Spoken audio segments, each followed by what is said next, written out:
Pancreatitis como tal. Pero recordad que la pancreatitis se divide en pancreatitis aguda y pancreatitis crónica, ¿no? Es algo muy importante recordar que la pancreatitis aguda es más frecuente que la crónica. Sin embargo, la crónica es un trastorno prácticamente irreversible.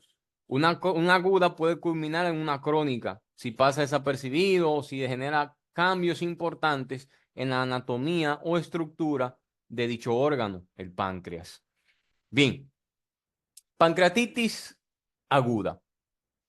En Estados Unidos, estimaciones recientes en estudios epidemiológicos, estudios a gran escala, hablan de que la pancreatitis aguda es la entidad gastrointestinal más frecuente en pacientes hospitalizados, por el cual acude un paciente de gastroenterología a emergencias por una probable pancreatitis aguda. Esto es según las estimaciones del Instituto Nacional de Seguridad de Estados Unidos. Siempre en los exámenes de residencia suelen poner esto, ¿verdad? Exacto.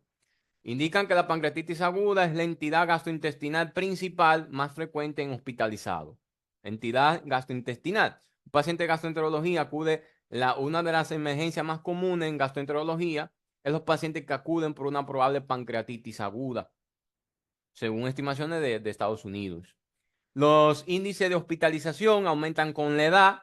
A mayor edad, mayor es el riesgo de presentar una pancreatitis. Sin embargo, en mujeres puede cambiar un poquito, ya que la etiología vesicular es más frecuente en mujeres más jóvenes, que puede cambiar o puede variar un poco, pero aumentan con la edad.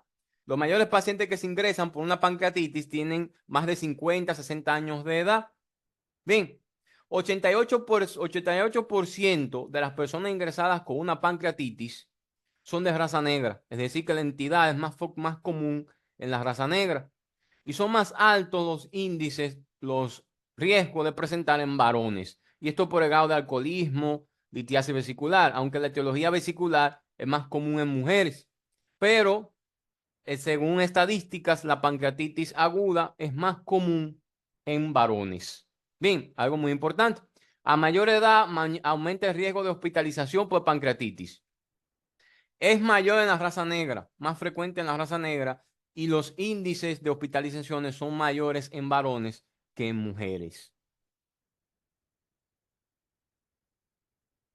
Dentro de la etiopatogenia o factores causales, ¿no? Factores de riesgo, recordar que estos son preguntas de exámenes de residencias que suelen aparecer frecuentemente y es cuáles son las causas más comunes de pancreatitis a nivel de todo el mundo.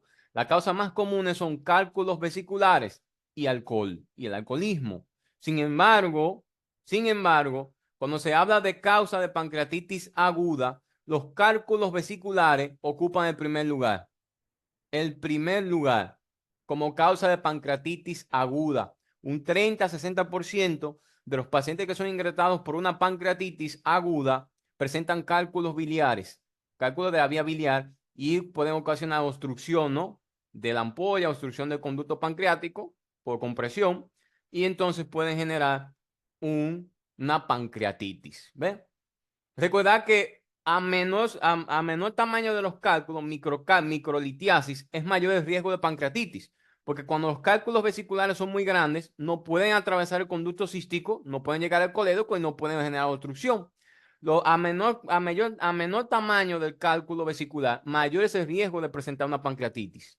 Bien, a mayor el cálculo, menor es el riesgo. Tienen que haber microcálculos, principalmente para que el paciente pueda tener un riesgo elevado de presentar una pancreatitis. El riesgo de pancreatitis aguda en personas que tienen cuando menos un cálculo menor de 5 milímetros, miren acá, es mayor, 4 veces mayor que en pacientes que tienen cálculos de mayor tamaño. Es decir, a menor tamaño sea el cálculo, mayor es el riesgo de presentar una pancreatitis, porque atraviesa más fácil el conducto cístico y puede inclusive alojarse en posiciones más estrechas, ¿no? Y ocluir el colédoco, que se forma con el cístico y el hepático común. Y el colédoco, recordar que desemboca junto con el conducto pancreático principal en la segunda porción del duodeno, ¿no? Una obstrucción por compresión, entonces genera una pancreatitis secundaria a cálculos vesiculares. De aquí la importancia de que todo paciente que se ingrese por una prueba de pancreatitis sea útil la ecografía, no para el propio páncreas, sino para descartar la patología vesicular.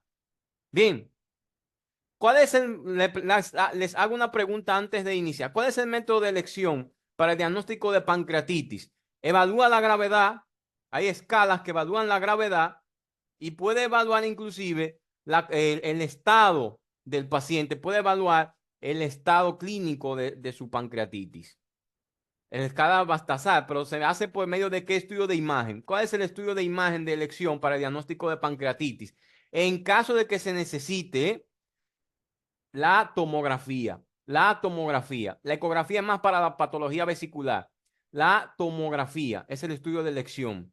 Bien, tomografía, estudio de elección para el diagnóstico de pancreatitis. Sin embargo, al igual que la apendicitis, donde la tomografía es el estudio más específico y sensible, no, el diagnóstico de pancreatitis es clínico. Por lo general no se necesita estudio de imagen, nada más cuando se sospechan datos de necrosis, cuando no mejora el paciente o cuando hay una sospecha de otros diagnósticos diferenciales. El diagnóstico de pancreatitis es clínico, al igual que el diagnóstico de apendicitis.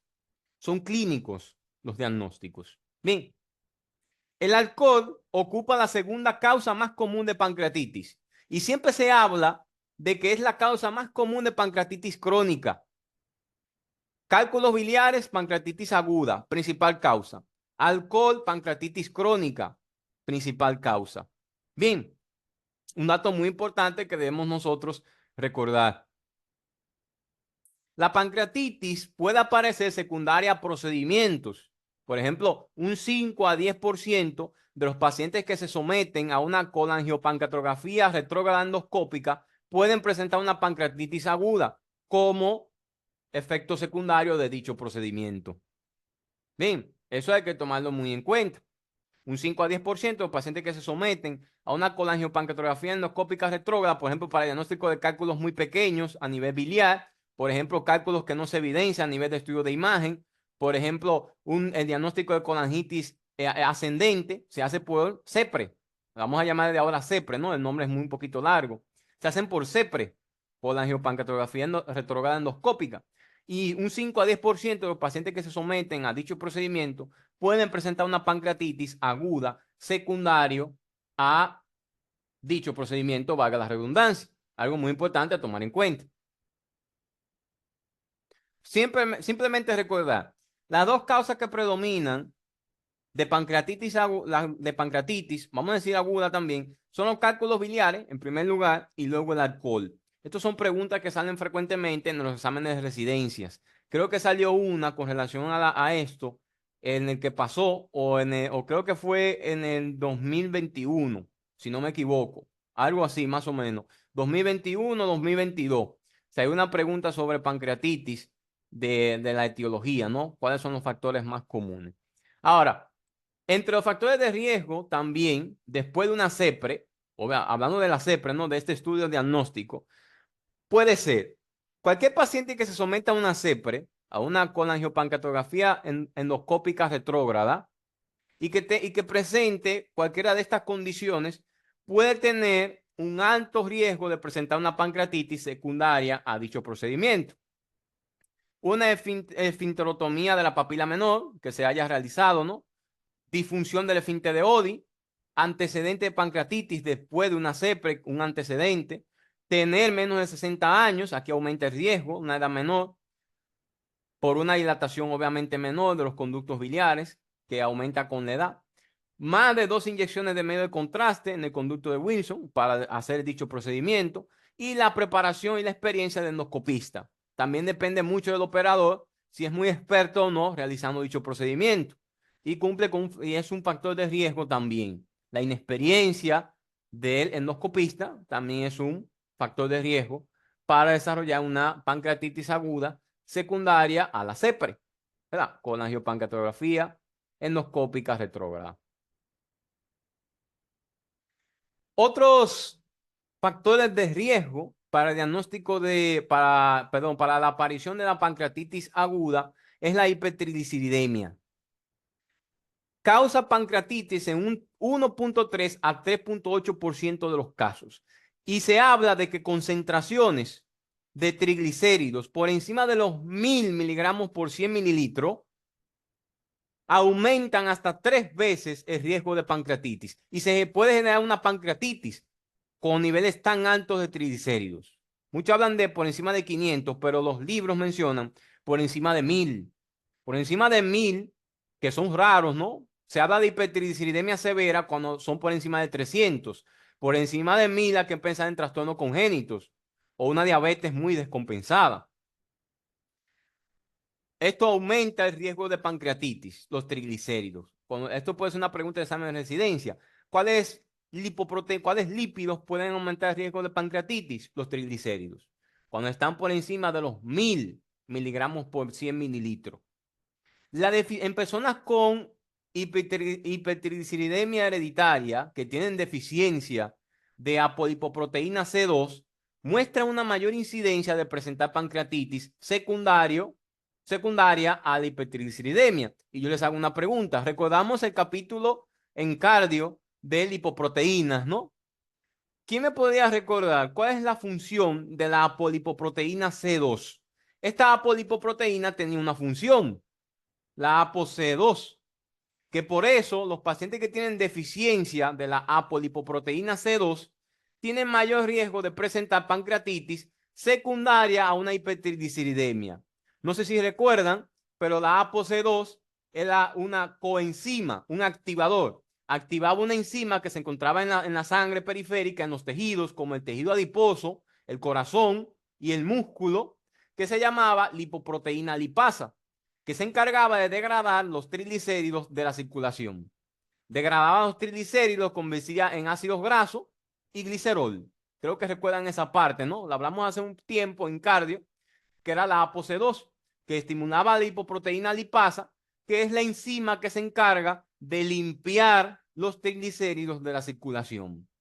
Esto también es otra pregunta de examen de residencias sobre la ApoC2, ¿verdad? Los kilomicrones, que son los que mayor tienen, obviamente, triglicéridos. 90% de los kilomicrones contienen triglicéridos.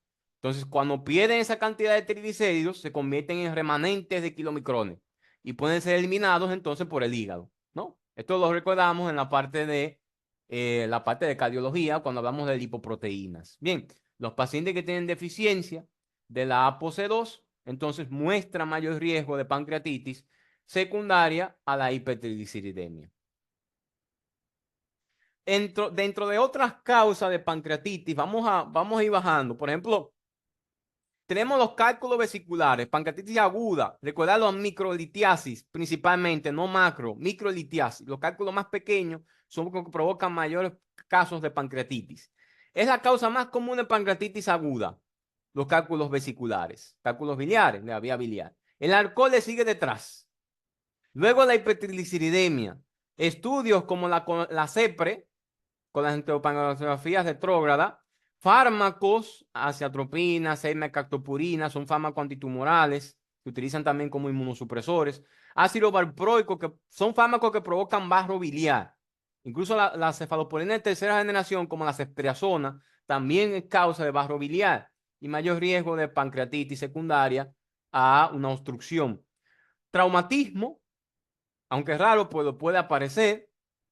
Operaciones, manipulación de dicha glándula. Y hay causas poco comunes. Y yo les hago una pregunta. Aquí no está. Pero ¿cuál es el parásito que ocasiona los mayores casos de pancreatitis aguda? Hay un parásito que puede barrenar por los conductos biliares. Es un nemátodo. Es un parásito muy común en nuestro medio también. Y es causa de pancreatitis aguda. Y a su vez la causa más común de apendicitis. También es la causa más común de apendicitis, este parásito.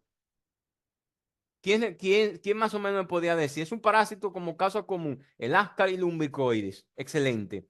El Ascaris lumbricoides es la causa más común de pancreatitis aguda. Este parásito puede barrenar y taponar los conductos biliares. Bien, esto es muy importante. Vienen acá también el cáncer de páncreas, también es causa de pancreatitis, principalmente crónica. La hipercalcemia por por calcificación de la vesícula biliar, por cálculos de cálculos de calcio, etcétera. El páncreas divisum, hablaremos un poquito de esta. ¿Y qué debemos saber del páncreas divisum?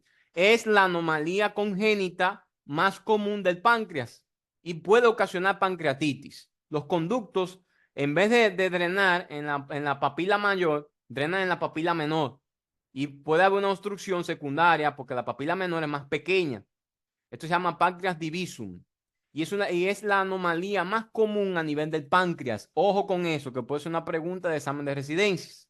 El páncreas divisum o páncreas dividido. La pancreatitis hereditaria, hablaremos de ella y ciertos genes que están involucrados en dicha patogenia. La fibrosis quística, recordar que produce unas secreciones espesas de las glándulas y esto puede ocasionar obstrucción de los conductos pancreáticos y originar una pancreatitis. Además que ciertos genes involucrados en la patogenia de la enfermedad también están involucrados en la activación de enzimas pancreáticas. El famoso gen de transmembrana, la fibrosis quística, el CFTR, está involucrado también en ciertas inactivaciones de enzimas pancreáticas y su alteración también puede provocar pancreatitis aguda y crónica.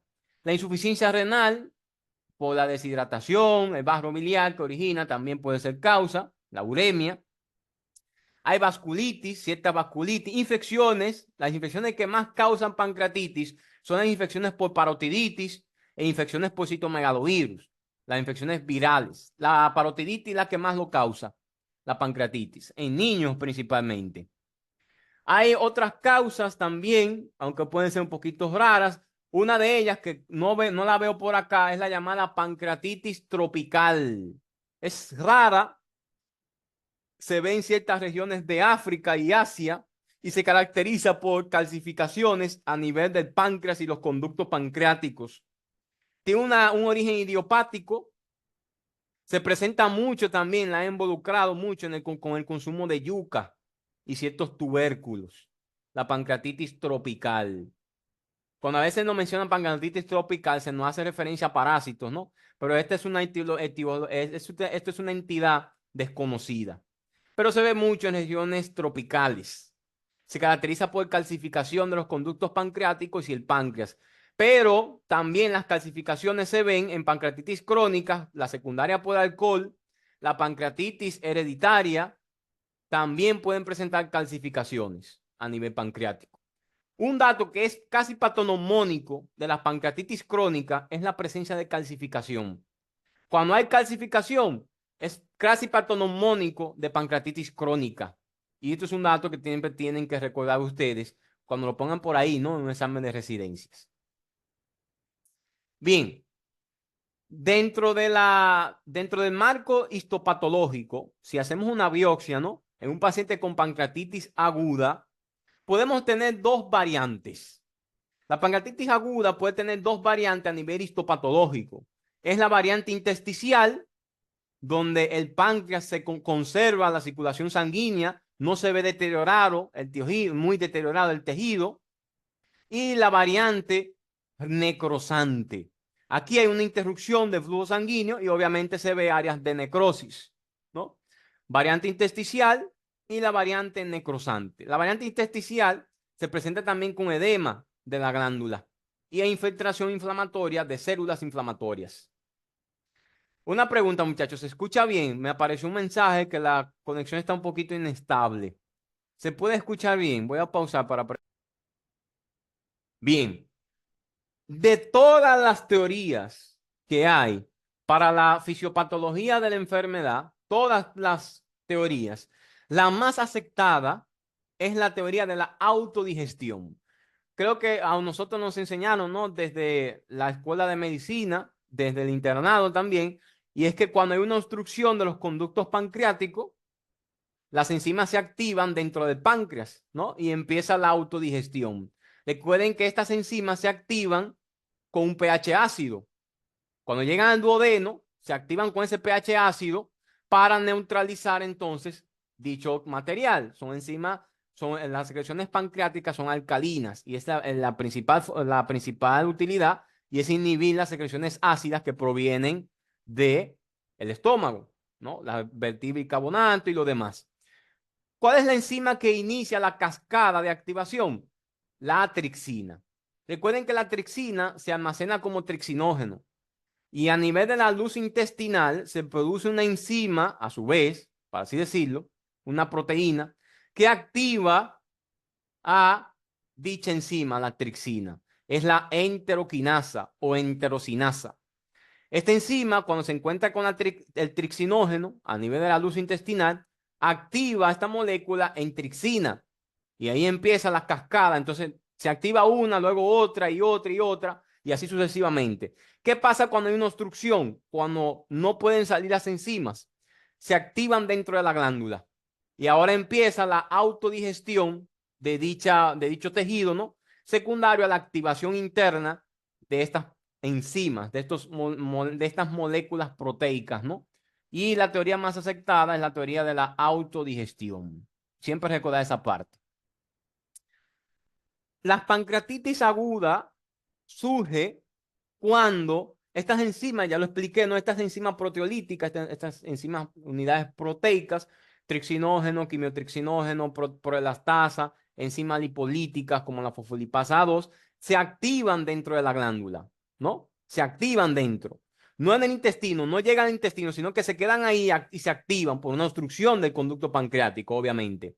Se activan ahí, empieza entonces el daño inflamatorio, los cambios característicos de la pancreatitis aguda en este caso.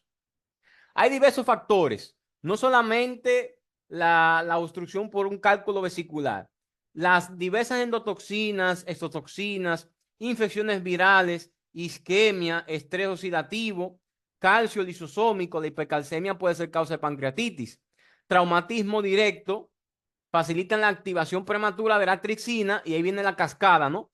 La trixina activa a la proelastasa, la proelastasa activa la fosfolipasa 2 y así sucesivamente, a la carboxipeptidasa, etcétera, ¿no? Y así sucesivamente empieza esa cascada de activación y empieza a su vez el daño a la glándula, todas esas enzimas ahí activadas, ¿no? Dentro del tejido. También puede haber activación espontánea de la trixina, no solamente por obstrucción. Por ejemplo, los pacientes alcohólicos crónicos también pueden tener, se habla de que el alcohol puede activar a la trixina, pero como el alcohol se ha hablado mucho de que es causa de pancreatitis, no todos los pacientes que toman alcohol desarrollarán una pancreatitis durante toda su vida. De aquí se habla también de un factor genético, de ciertos factores genéticos, ciertos factores constitucionales del paciente que orientan la activación de la enzima. No todos, ¿no? No todos los pacientes. Miren acá, recuerden que de forma fisiológica, de forma normal, la enteroquinasa o enterocinasa se encuentra en la luz duodenal. Cuando todas esas enzimas se vierten inactivas a la luz duodenal, esta enzima hace la activación. Activa la trixina y la trixina a su vez desencadena la cascada que activa todas las demás enzimas. Recuerden que empieza por la trixina con la enteroquinasa, la enteroquinasa se produce en el intestino, en los enterocitos. Y la trixina es el trixinógeno, es convertido a trixina por la enteroquinasa. Entonces ahí viene la cascada que activa todas las demás enzimas.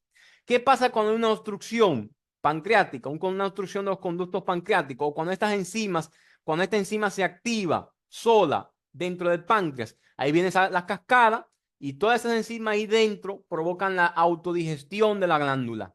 Y ahí viene el problema, ¿verdad?, de la pancreatitis, el deterioro inflamatorio agudo de dicha glándula.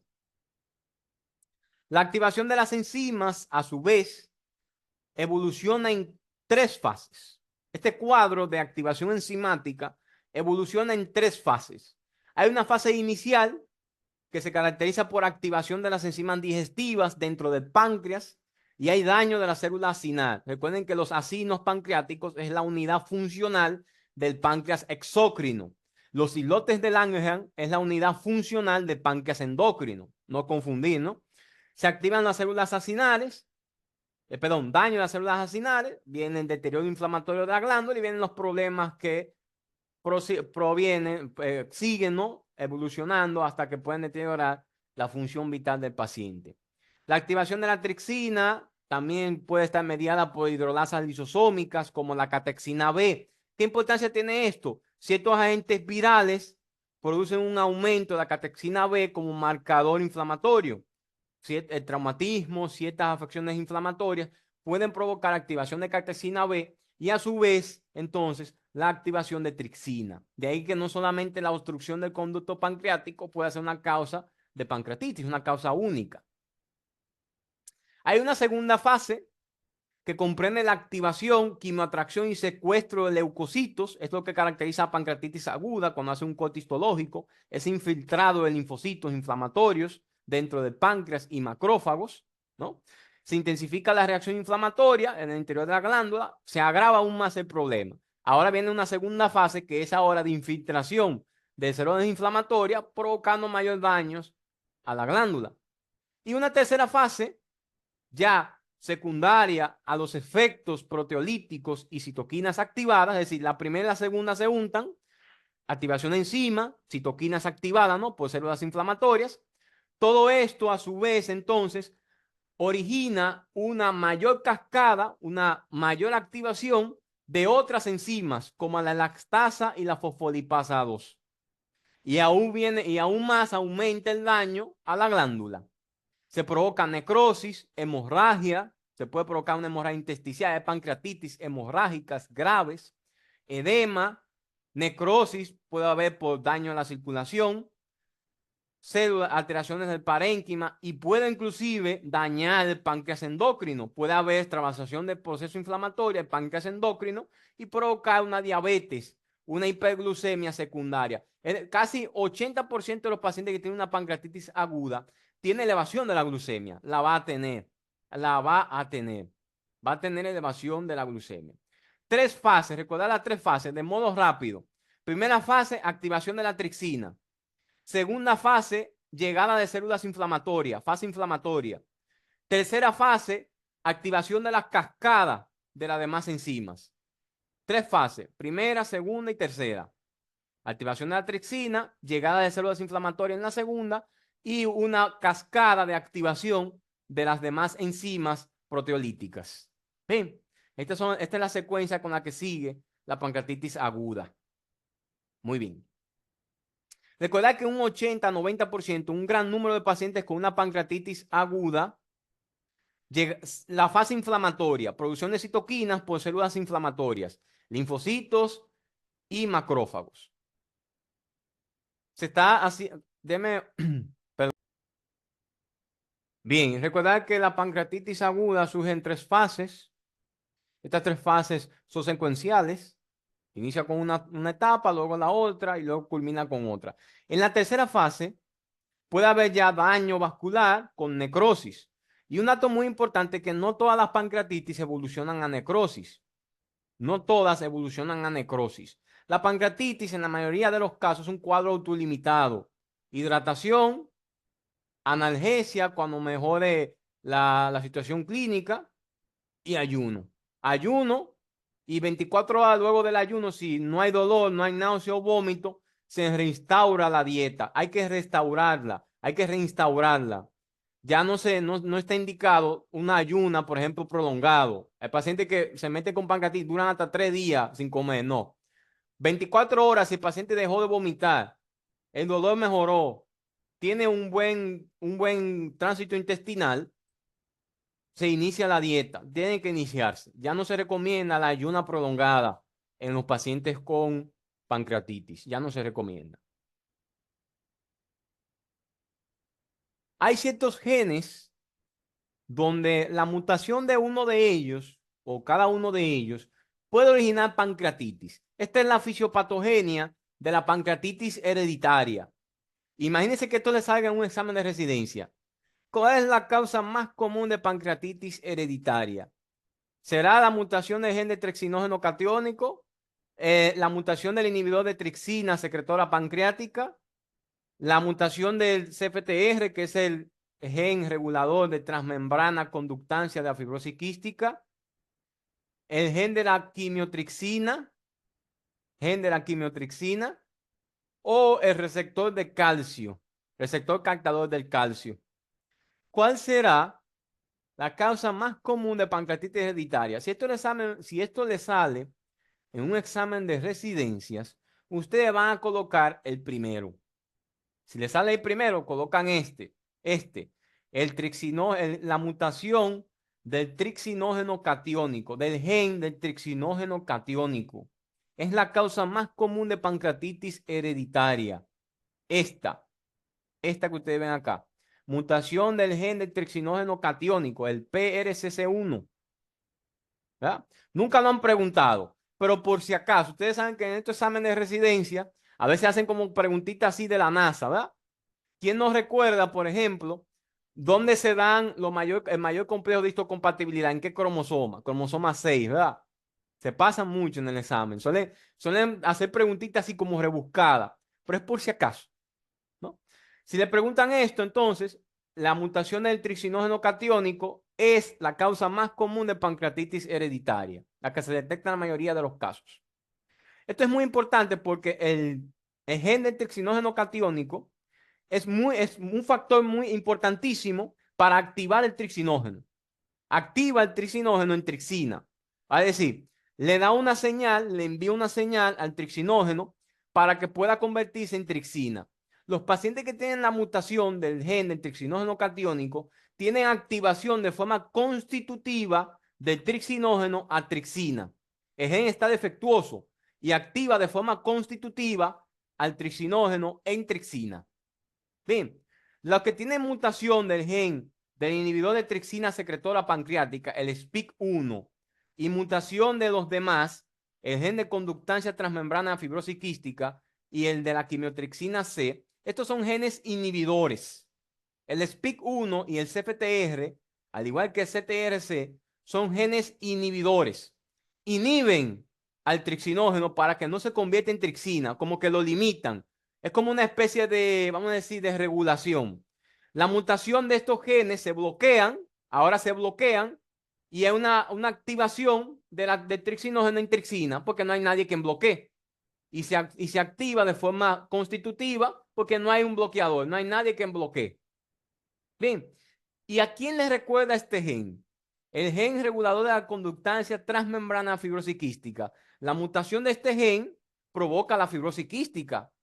Por esto los pacientes también con fibrosis quística que tienen la mutación de gen, aparte de que tienen secreciones espesas a nivel pancreático, también tienen un factor activador o un factor inhibidor, ¿no? Bloqueado para la activación de la trixina.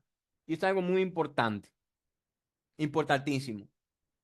Esto lo vamos a ver más adelante en la hiperparatiroidismo.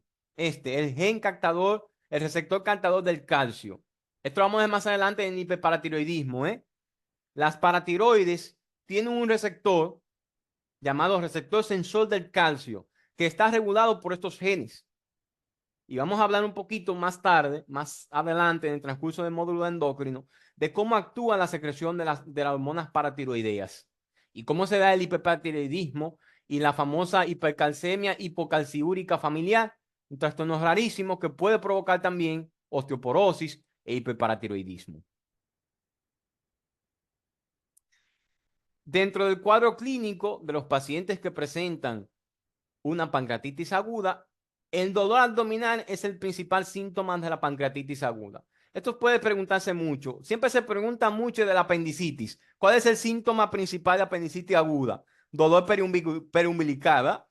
El de la pancreatitis, dolor abdominal. Y les hago una pregunta. ¿Cómo lo describen este dolor? ¿Cuál es el nombre clásico? No salen los libros, pero ¿cuál es el nombre clásico que recibe el dolor de una pancreatitis aguda? Dolor en cinturón, ¿verdad? El famoso dolor en cinturón, clásico de la pancreatitis aguda. Empieza en la región del epigastrio y se irradia a la región lumbar, al dorso. Este dolor es clásico en cinturón, característico de la pancreatitis aguda, ¿verdad? Exacto, muy bien. El paciente a veces no lo suele referir. Muy bien, incluso se coloca la mano en la región lumbar, ¿no? Se la coloca. Recuerden que el dolor empieza en el epigastrio. Suele empezar en el epigastrio y se irradia a la región lumbar. Puede irradiarse al hipocondrio izquierdo, pero característicamente comienza a nivel epigástrico. Característicamente. Bien, y aquí lo vamos a ver. Varía, el dolor de la pancreatitis aguda, dolor abdominal, varía desde una leve molestia hasta ser muy intenso. Ser tan intenso que el paciente lo describe como terebrante, perforante. Es un dolor constante. Se inicia en el epigastrio, bien, o puede iniciar en la región periumbilical, siempre en la línea media, epigastrio o región periumbilical. Se irradia al dorso, principalmente a la región lumbar, principalmente. Puede irradiarse al tórax, a los flancos y a la mitad inferior del vientre, a la región hipogástrica, lo que puede hacerse, puede confundirse con múltiples patologías abdominales. Esto es un problema, ¿no?, de la pancreatitis aguda. Pero lo característico es el dolor en cinturón que inicia en el epigastrio y se irradia a la región lumbar. Esto es característico. Dentro de otras manifestaciones clínicas de una pancreatitis aguda, el paciente puede tener náuseas, vómitos, distensión abdominal por una hipomotilidad gástrica e intestinal. Secundario también, el proceso inflamatorio origina una peritonitis química y se puede provocar un hilio adinamio. Recuerden que esto es característico. Paciente con dolor abdominal e hilio adinamio secundario a una peritonitis química, esto puede ser característico de una pancreatitis. Otro dato característico de los pacientes con pancreatitis es la hipotensión. El paciente está muy deshidratado. Puede haber fuga de exudado pancreático, fuga de líquido hacia el espacio retroperitoneal por el proceso inflamatorio y lo demás, aumenta la permeabilidad capilar. Puede haber fuga de líquido al espacio retroperitoneal. Y el paciente siempre está hipotenso. El paciente llega hipotenso con dolor abdominal. Busquen para que ustedes vean en los exámenes de residencias pasados, a mí se me olvidó, iba a agregar un cuestionario aquí, pero se me pasó sobre pancreatitis. Pero ustedes pueden buscar en los exámenes de residencias pasados sobre pancreatitis aguda y van a ver que siempre pone el paciente hipotenso. Llega con hemoconcentración, hipotenso, a veces inestabilidad hemodinámica. Esto es característico de la pancreatitis, ese dato, la hipotensión. Bien, y se habla mucho del hematócrito como valor pronóstico, uno de los valores pronósticos más importantes, el hematócrito para la pancreatitis. Son bastante frecuentes también la febrícula, la taquicardia y la hipotensión. Esto es característico, la hipotensión. ¿Cómo puede surgir shock? La hipovolemia en los pacientes con pancreatitis. Hay muchas causas. La hipovolemia, ¿verdad? Recuerden, por el proceso inflamatorio hay un exudado, aumento de la permeabilidad capilar, un exudado de líquidos, proteínas hacia el espacio retroperitoneal. Esto es lo que provoca la deshidratación marcada en los pacientes con pancreatitis, la hipovolemia. También puede haber mayor liberación y formación de péptidos cinínicos, es decir, péptidos inflamatorios. ¿Qué va a provocar estos péptidos inflamatorios? Aumento de radicales libres, aumento de liberación de óxido nítrico como factor estresante, y esto provoca vasodilatación. Se puede originar un shock de tipo distributivo secundario a esta situación, ¿no? Un paciente con una pancreatitis puede tener shock secundario a la vasodilatación generalizada. Hay un aumento de la permeabilidad vascular por el proceso inflamatorio, extravasación de líquido, demás. Y también puede provocarse shock por liberación de enzimas proteolíticas y lipolíticas a la periferia por efectos sistémicos. Puede provocar un síndrome de respuesta inflamatoria, puede provocar vasodilatación generalizada y shock. Bien, la principal causa de hipotensión es la hipovolemia. El paciente siempre está deshidratado, siempre llega con hipovolemia, con datos de deshidratación. Ustedes pueden buscar en los exámenes de residencia y siempre le ponen ese dato, que el paciente llega hipovolémico, con inestabilidad hemodinámica, un cuadro de dolor abdominal, que inicia en el epigastrio y se irradia a la región lumbar. Eso siempre es característico. Hay otras manifestaciones clínicas, hay otros signos clínicos, la ictericia. Y recuerden, todo paciente con una pancreatitis y un probable diagnóstico no de pancreatitis y tiene ictericia, hay que descartar la patología biliar. Y por eso es útil hacer una ecografía para evaluar si hay compresión o no por cálculos biliares, obviamente de la vía biliar, ¿no? Con obstrucción secundaria o compresión secundaria del conducto pancreático. Y esto es muy importante. O pensar en que el paciente tiene una pancreatitis con edema de la cabeza del páncreas. Al haber edema de la cabeza del páncreas, va a haber obstrucción tanto del conducto pancreático como del conducto colédoco, como el conducto colédoco, entonces se produce pancreatitis. Si afecta la cabeza, inflamación pancreática a nivel de la cabeza, edema de la cabeza, ¿no? Del páncreas, esto puede provocar también una ictericia secundaria, una colestasis secundaria, obviamente, a la obstrucción del conducto colédoco. O hay cálculos biliares. Pero lo ideal es hacer una ecografía para descartar la patología biliar en todo paciente con ictericia y que presente una pancreatitis. No para el diagnóstico de pancreatitis, sino para descartar la patología biliar. Recuerden que el método de elección es la tomografía para el diagnóstico de pancreatitis. Algunos pacientes con pancreatitis aguda, ojo, esto es muy importante, pueden presentar alteraciones cutáneas. Una de ellas, y que se debe a la necrosis grasa depositada en los tejidos, es la paniculitis pancreática. Esto que ustedes ven, estos nódulos eritematosos que ustedes ven acá con bordes necróticos, con un centro necrótico, ¿no? Se llama paniculitis pancreática. Se debe a la necrosis grasa subcutánea, obviamente por las enzimas, ¿no? Liberadas a la periferia. Y puede aparecer, es muy rara, pero siempre que la vean, piensen en pancreatitis. Se llama paniculitis pancreática. Y es muy importante tomarlo en cuenta, ¿no? Siempre se dan, por lo general, en los miembros inferiores y aparece estos nódulos eritematosos con centro necrótico. Esto es necrosis grasa, secundaria de enzimas proteolíticas. Y es lo que se conoce como paniculitis pancreática. Importantísimo, ¿no? A la exploración física. Otro dato que aparece en un 10 a 20%, un signo radiográfico que aparece en un 10 a 20% de los pacientes con pancreatitis, es el derrame pleural. Y por lo general es de origen izquierdo, ¿no? Izquierdo, derrame pleural izquierdo. Pueden aparecer también estertores basales a la auscultación, atelectasia y el derrame pleural que es característicamente del lado izquierdo. Bien. También a nivel del examen físico puede verse una disminución o desaparición de los ruidos intestinales. Hay hilio adinámico en los pacientes con pancreatitis. Esto también puede ser causa de deshidratación, el hilio adinámico. Es muy típico, el paciente llega deshidratado por muchas razones. Y les hago una pregunta. Ustedes saben que el derrame pleural de una pancreatitis del lado izquierdo puede presentarse con elevación de los niveles de amilasa en líquido pleural. Por eso se llama una bioquímica, ¿no? Y se reporta una amilasa de líquido pleural elevada. Yo les hago una pregunta.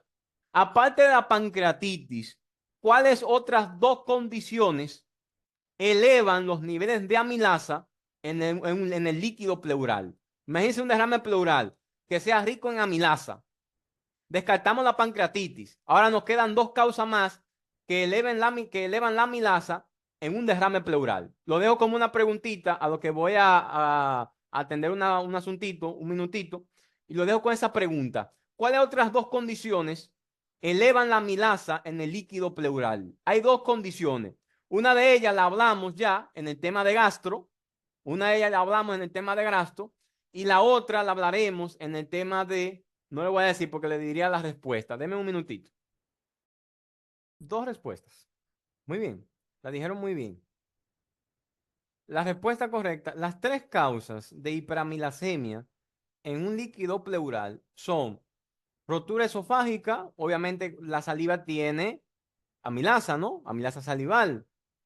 Se vierte a la cavidad pleural y obviamente aumenta la amilasa en líquido pleural. Puede provocar derrame pleural con hiperamilasemia. Número uno es la rotura esofágica. Le siguen las neoplasias malignas principalmente y la pancreatitis exudativa. Estas son las tres causas de hiperamilasemia en el líquido pleural. Bien, las tres causas más conocidas.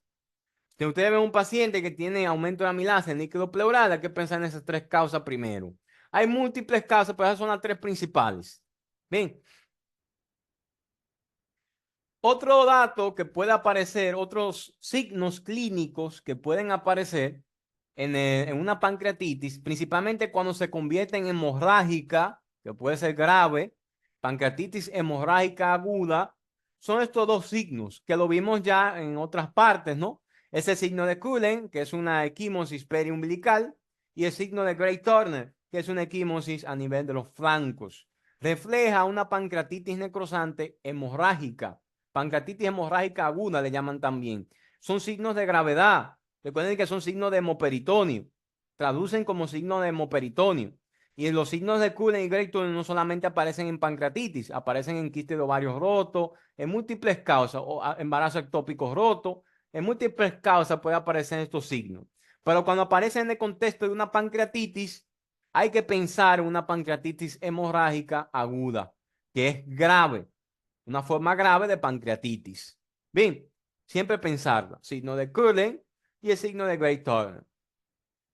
¿Cuáles otros signos de hemoperitoneo podemos conocer? Signo de qué, ¿verdad? El signo de Forehead, el signo, por ejemplo, de... Ahora se me han ido unos cuantos, pero los principales son Cullen, Gray Turner, Kerr, Forehead. Son los principales que se traducen en hemoperitoneo. Otros datos a tomar en cuenta y principalmente, perdón, denme un segundo.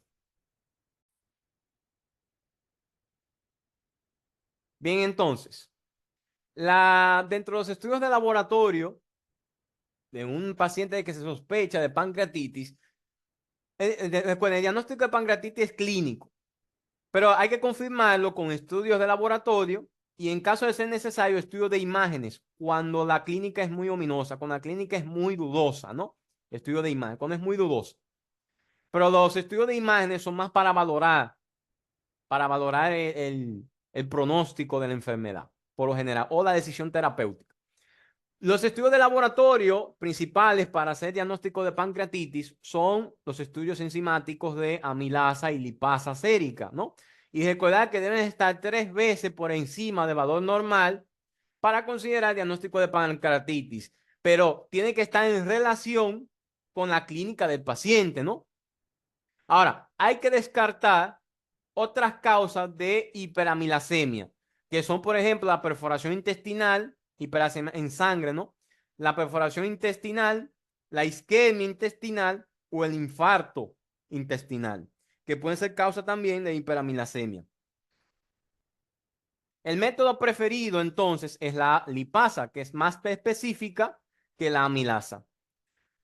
Un dato que quiero que recuerden siempre, esto lo dicen en otros textos también, quiero que siempre lo recuerden, es que la medición de amilasa y lipasa no guarda relación con la gravedad de la enfermedad. Es decir, no son factores pronósticos, no predicen el pronóstico del paciente. Son diagnósticos, son enzimas solamente diagnósticas. Es decir, tener una amilasa 10 veces, por ejemplo, 20 veces por encima del valor normal, no quiere decir que un paciente tenga una pancreatitis severa.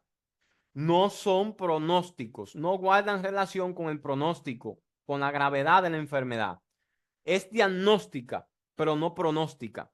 De aquí las famosas escalas de Ransom y, por ejemplo, el índice de BISAP, que son escalas pronósticas, no utilizan la amilasa y la lipasa como parámetros, ¿no? Para predecir la gravedad. Es decir, son diagnósticas, no son pronósticas. No existe correlación entre la intensidad de la pancreatitis y el grado de incremento de los niveles de lipasa y amilasa. Lo mismo que me expliqué. No son pronósticas. El paciente puede tener 5.000, 20.000 de amilasa y lipasa. Y no quiere decir que un paciente tiene una pancreatitis grave.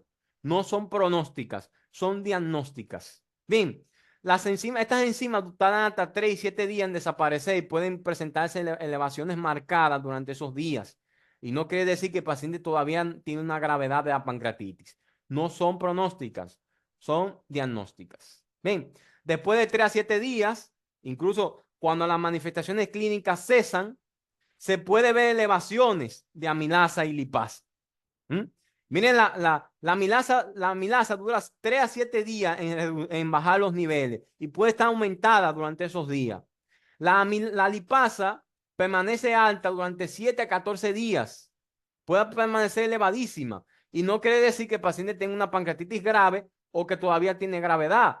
No quiere decir eso, ¿eh? Esto es muy importante los días. 3 a 7 días para amilasa y 7 a 14 días para la lipasa. Bien, importantísimo. 3 a 7 días para la amilasa, 7 a 14 días para la lipasa.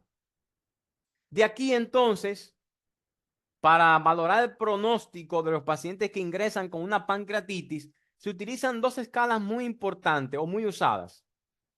Los criterios de Ransom y el score, el índice de BISAP. Son escalas pronósticas, no diagnósticas. Obviamente tengo que hacer diagnóstico de pancreatitis y luego realizar ciertos estudios de laboratorio e imágenes en caso de ser necesario para valorar el pronóstico, la gravedad de la enfermedad, ¿no? La gravedad principalmente. Miren acá, un paciente que tenga, cada uno vale un punto. A la hora del ingreso, si el paciente presenta uno de estos, de los criterios de Ransom, a la hora del ingreso, si presenta 3 o más, tiene una pancreatitis severa y tiene una probabilidad, un pronóstico de mortalidad de unos 6 a 40%. Cuando tiene más de 3, 6 por ejemplo. Cuando tiene más de 3, siempre recordar, se habla de pancreatitis severa. Cuando tiene más de 3 puntos en el score de Ransom, en la escala de Ransom. Más de 3 puntos. Bien, menor de 3 es una pancreatitis moderada y menor a 1 es una menor a 1, pero mayor de 1, menor de 3, perdón, pero mayor a 1 tiene moderada y menor a 1 no tiene o no tiene es leve. Bien, pancreatitis severa por encima de 3 puntos. A las 48 horas debe repetirse ciertos estudios y debe realizarse estudios para valorar también el pronóstico de ese paciente. Se valora cuando se ingresa y a las 48 horas, luego de admitido en el hospital. Debe hacerse hemograma, hemograma, glucosa, AST-ALT, LDH, BUN, creatinina, una gasometría arterial, hacer electrolitos, principalmente el calcio, y calcular el déficit de líquidos a las 48 horas. Debe hacerse todo eso en el paciente con pancreatitis. Recuerden que aquí estoy valorando pronóstico, gravedad, no haciendo diagnóstico. Para el diagnóstico, clínica, amilasa lipasa e estudio de imágenes para corroborar en caso dudoso, ¿no? Es lo principal. El índice de BISAP o score de BISAP utiliza 5 parámetros. El BOOM, la escala de coma de Glasgow, bien valorando el estado mental, si hay datos del síndrome de respuesta inflamatoria o no, la edad mayor a 60 años y si hay o no presencia de derrame pleural. 3 de estos indican pancreatitis severa también. Mayor a 3, pancreatitis severa. Cuando se habla de pancreatitis severa, el paciente tiene que estar ingresado en la unidad de cuidados intensivos. Y aquí valoramos mucho la conducta terapéutica del paciente. Bien.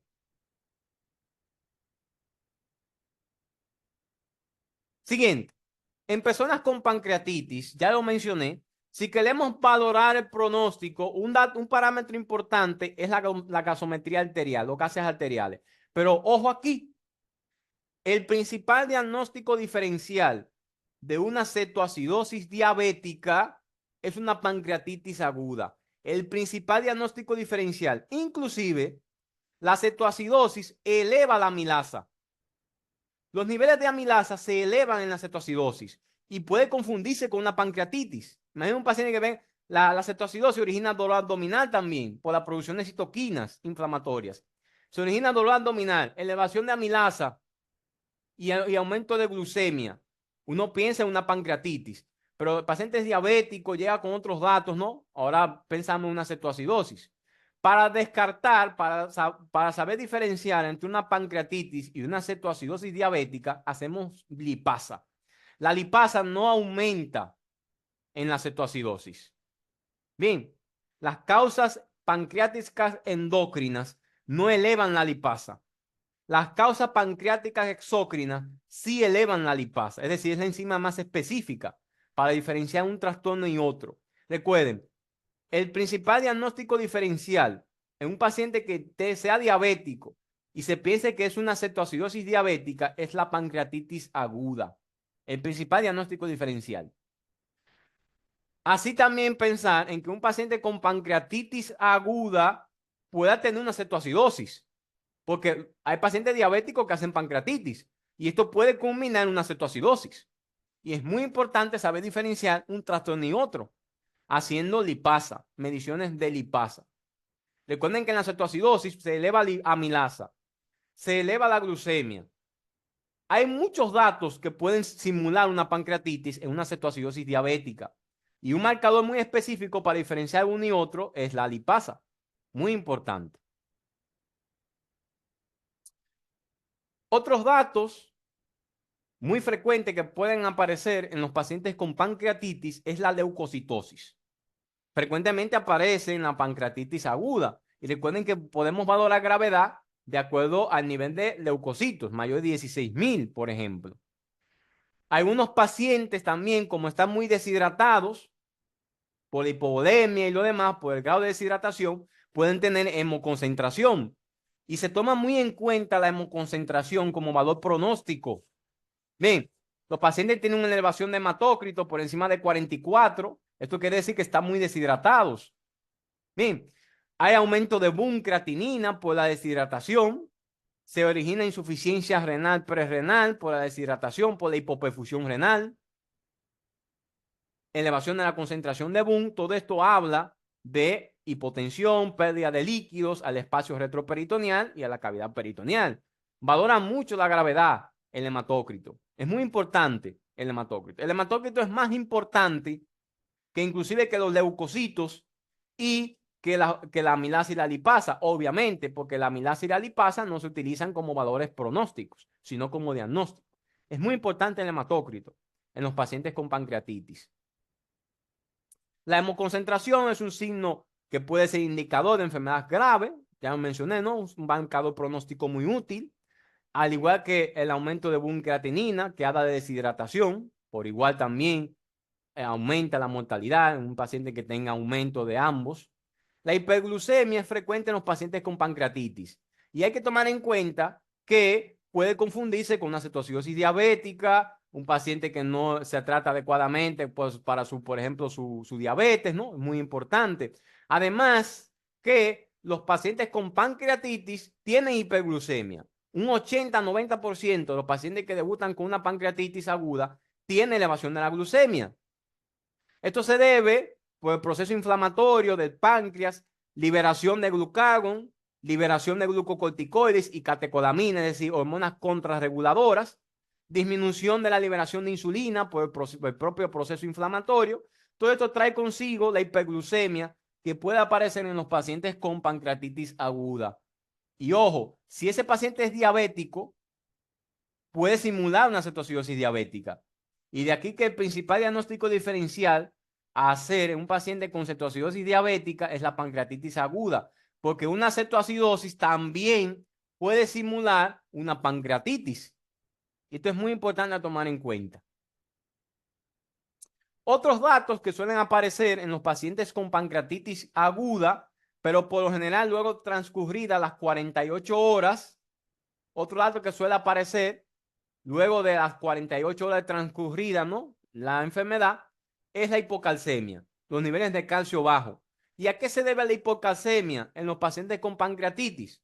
Se debe a la saponificación intraperitoneal del calcio por los propios ácidos grasos liberados por ese proceso de, vamos a decir, de lipólisis, ¿no? Que se generó secundario a las enzimas pancreáticas libres. Hay saponificación intraperitoneal del calcio por los ácidos grasos y por la propia necrosis grasa también. Se forman jabones, ¿no? Abones de calcio. Y esto reduce la calcemia. Que también la calcemia disminuida es un parámetro pronóstico. Cuando el paciente tiene hipocalcemia, en el contexto de una pancreatitis aguda, hay que ir pensando en que este paciente tenga una necrosis pancreática o necrosis de tejidos periféricos, que es causa de hipocalcemia. Bien, la hiperbilirrubinemia, que suele aparecer en algunos pacientes con pancreatitis, suele traducirse en edema de la cabeza del páncreas que comprime el colédoco o cálculos biliares. Por eso es muy importante un estudio, una ecografía, ¿no? A nivel abdominal para descartar la patología biliar, recordando así que la patología biliar es la causa más común de pancreatitis aguda. Por eso es importante el estudio ecográfico. Más para descartar la patología biliar que hacer el diagnóstico de pancreatitis. Para hacer el diagnóstico de pancreatitis es la tomografía. Recuerden, para hacer el diagnóstico de pancreatitis aguda, tenemos que tener dos de los siguientes tres. Principalmente, así mismo en orden.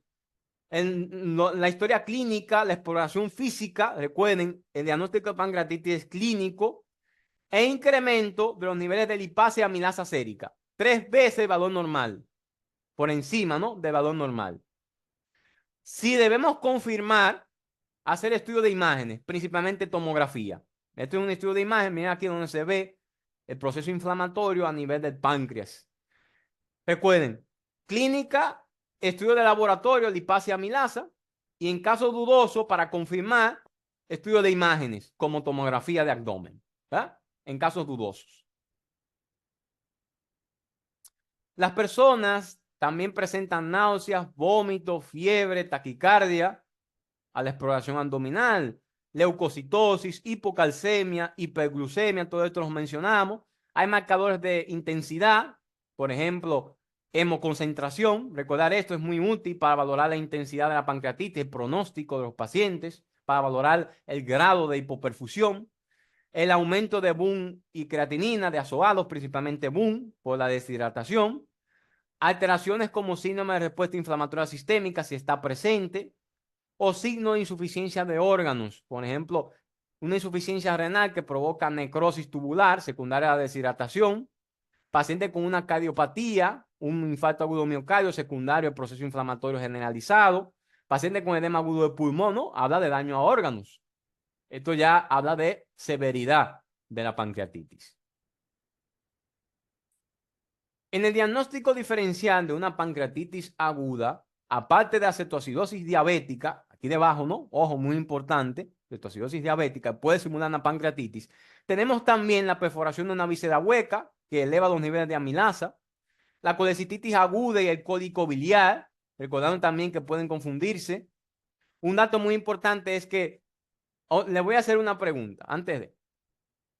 El dolor de los cálculos biliares empieza en el hipocondrio derecho, pero puede irradiarse a la espalda. ¿A qué región de la espalda característicamente se irradian los problemas de la vesícula biliar? ¿A qué región de la espalda característicamente? Característicamente se irradia en una zona. ¿Cuál es esa zona? ¿Quién me podría recordar?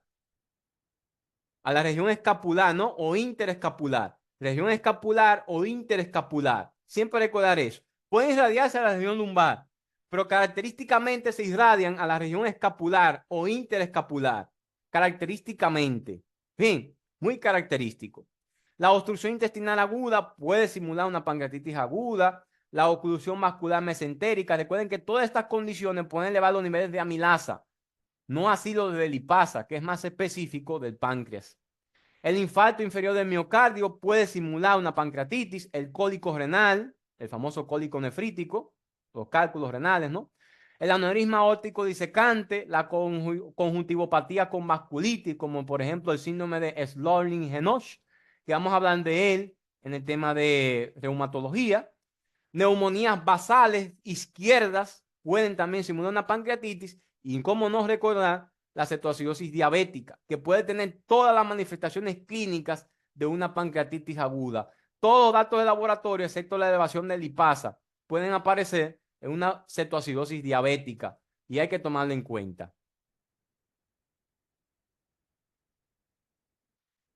Hay que tomar en cuenta también que la colecititis aguda es muy difícil a veces diferenciarla de la pancreatitis.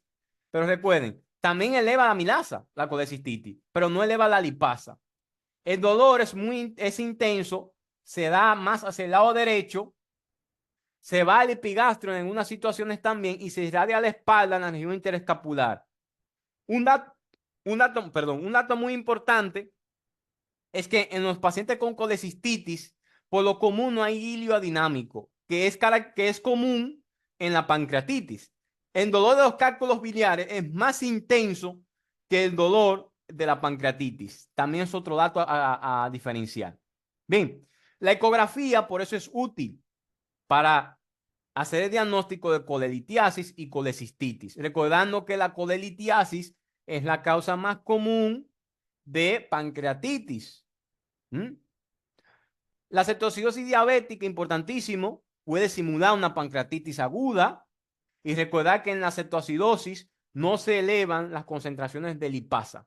La cetoacidosis no eleva la concentración de lipasa.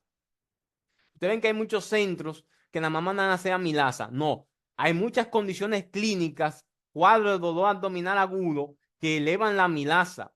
Lo más específico es hacer lipasa. Si voy a coger una, es lipasa que tengo que coger.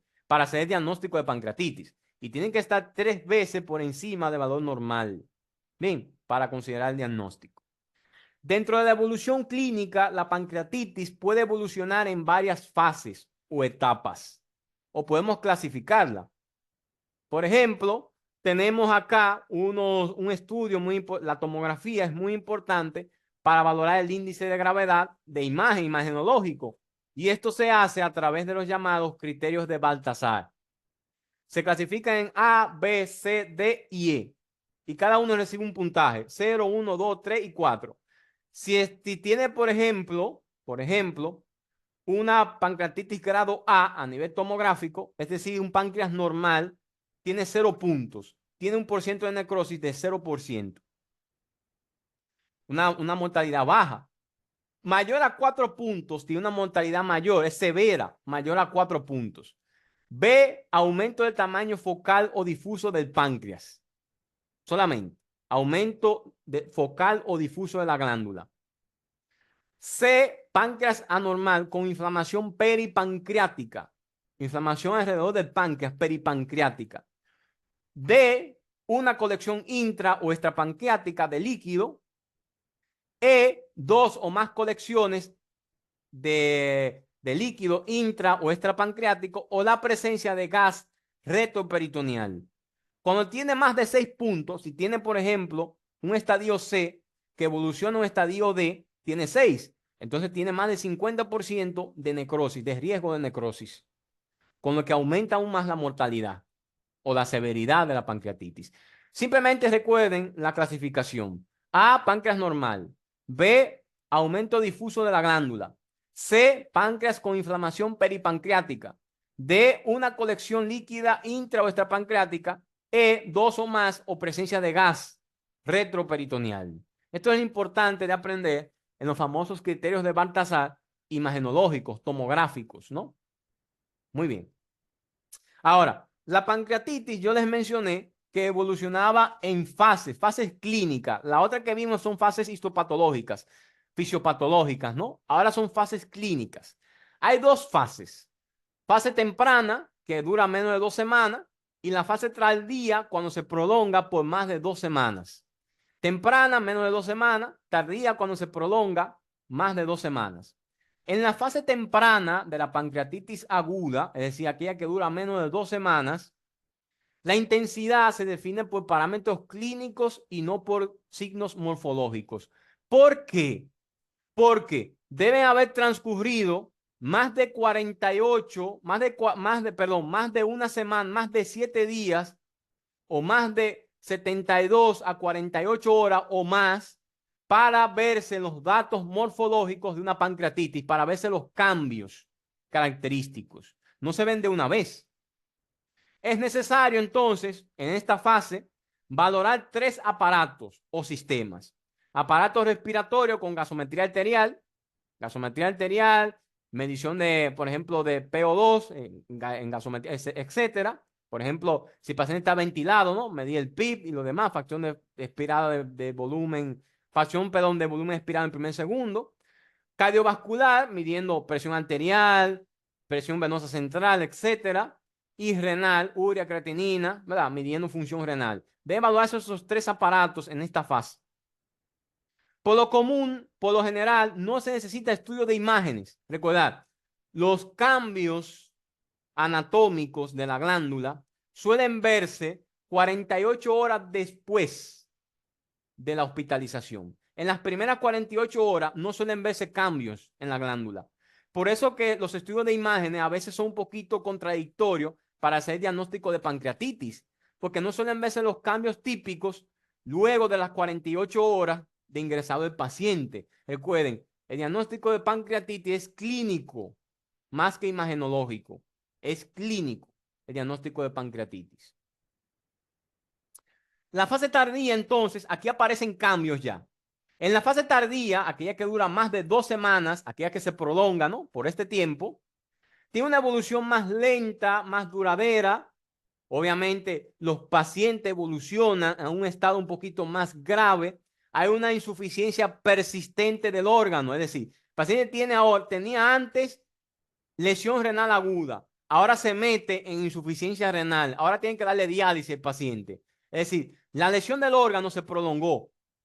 Se prolonga un paciente con alteración cardíaca que ahora tenga edema agudo de pulmón, insuficiencia cardíaca, se prolonga, entonces se prolongó el daño. Se prolongó, ¿no?, la situación ahora. Hay una insuficiencia persistente del órgano. Hay algunos pacientes que pueden recibir diálisis por deshidratación. Ya el paciente tiene una lesión, pero una lesión renal que evolucionó a una insuficiencia renal. Ventilación mecánica en el paciente que ya tiene una alteración pulmonar.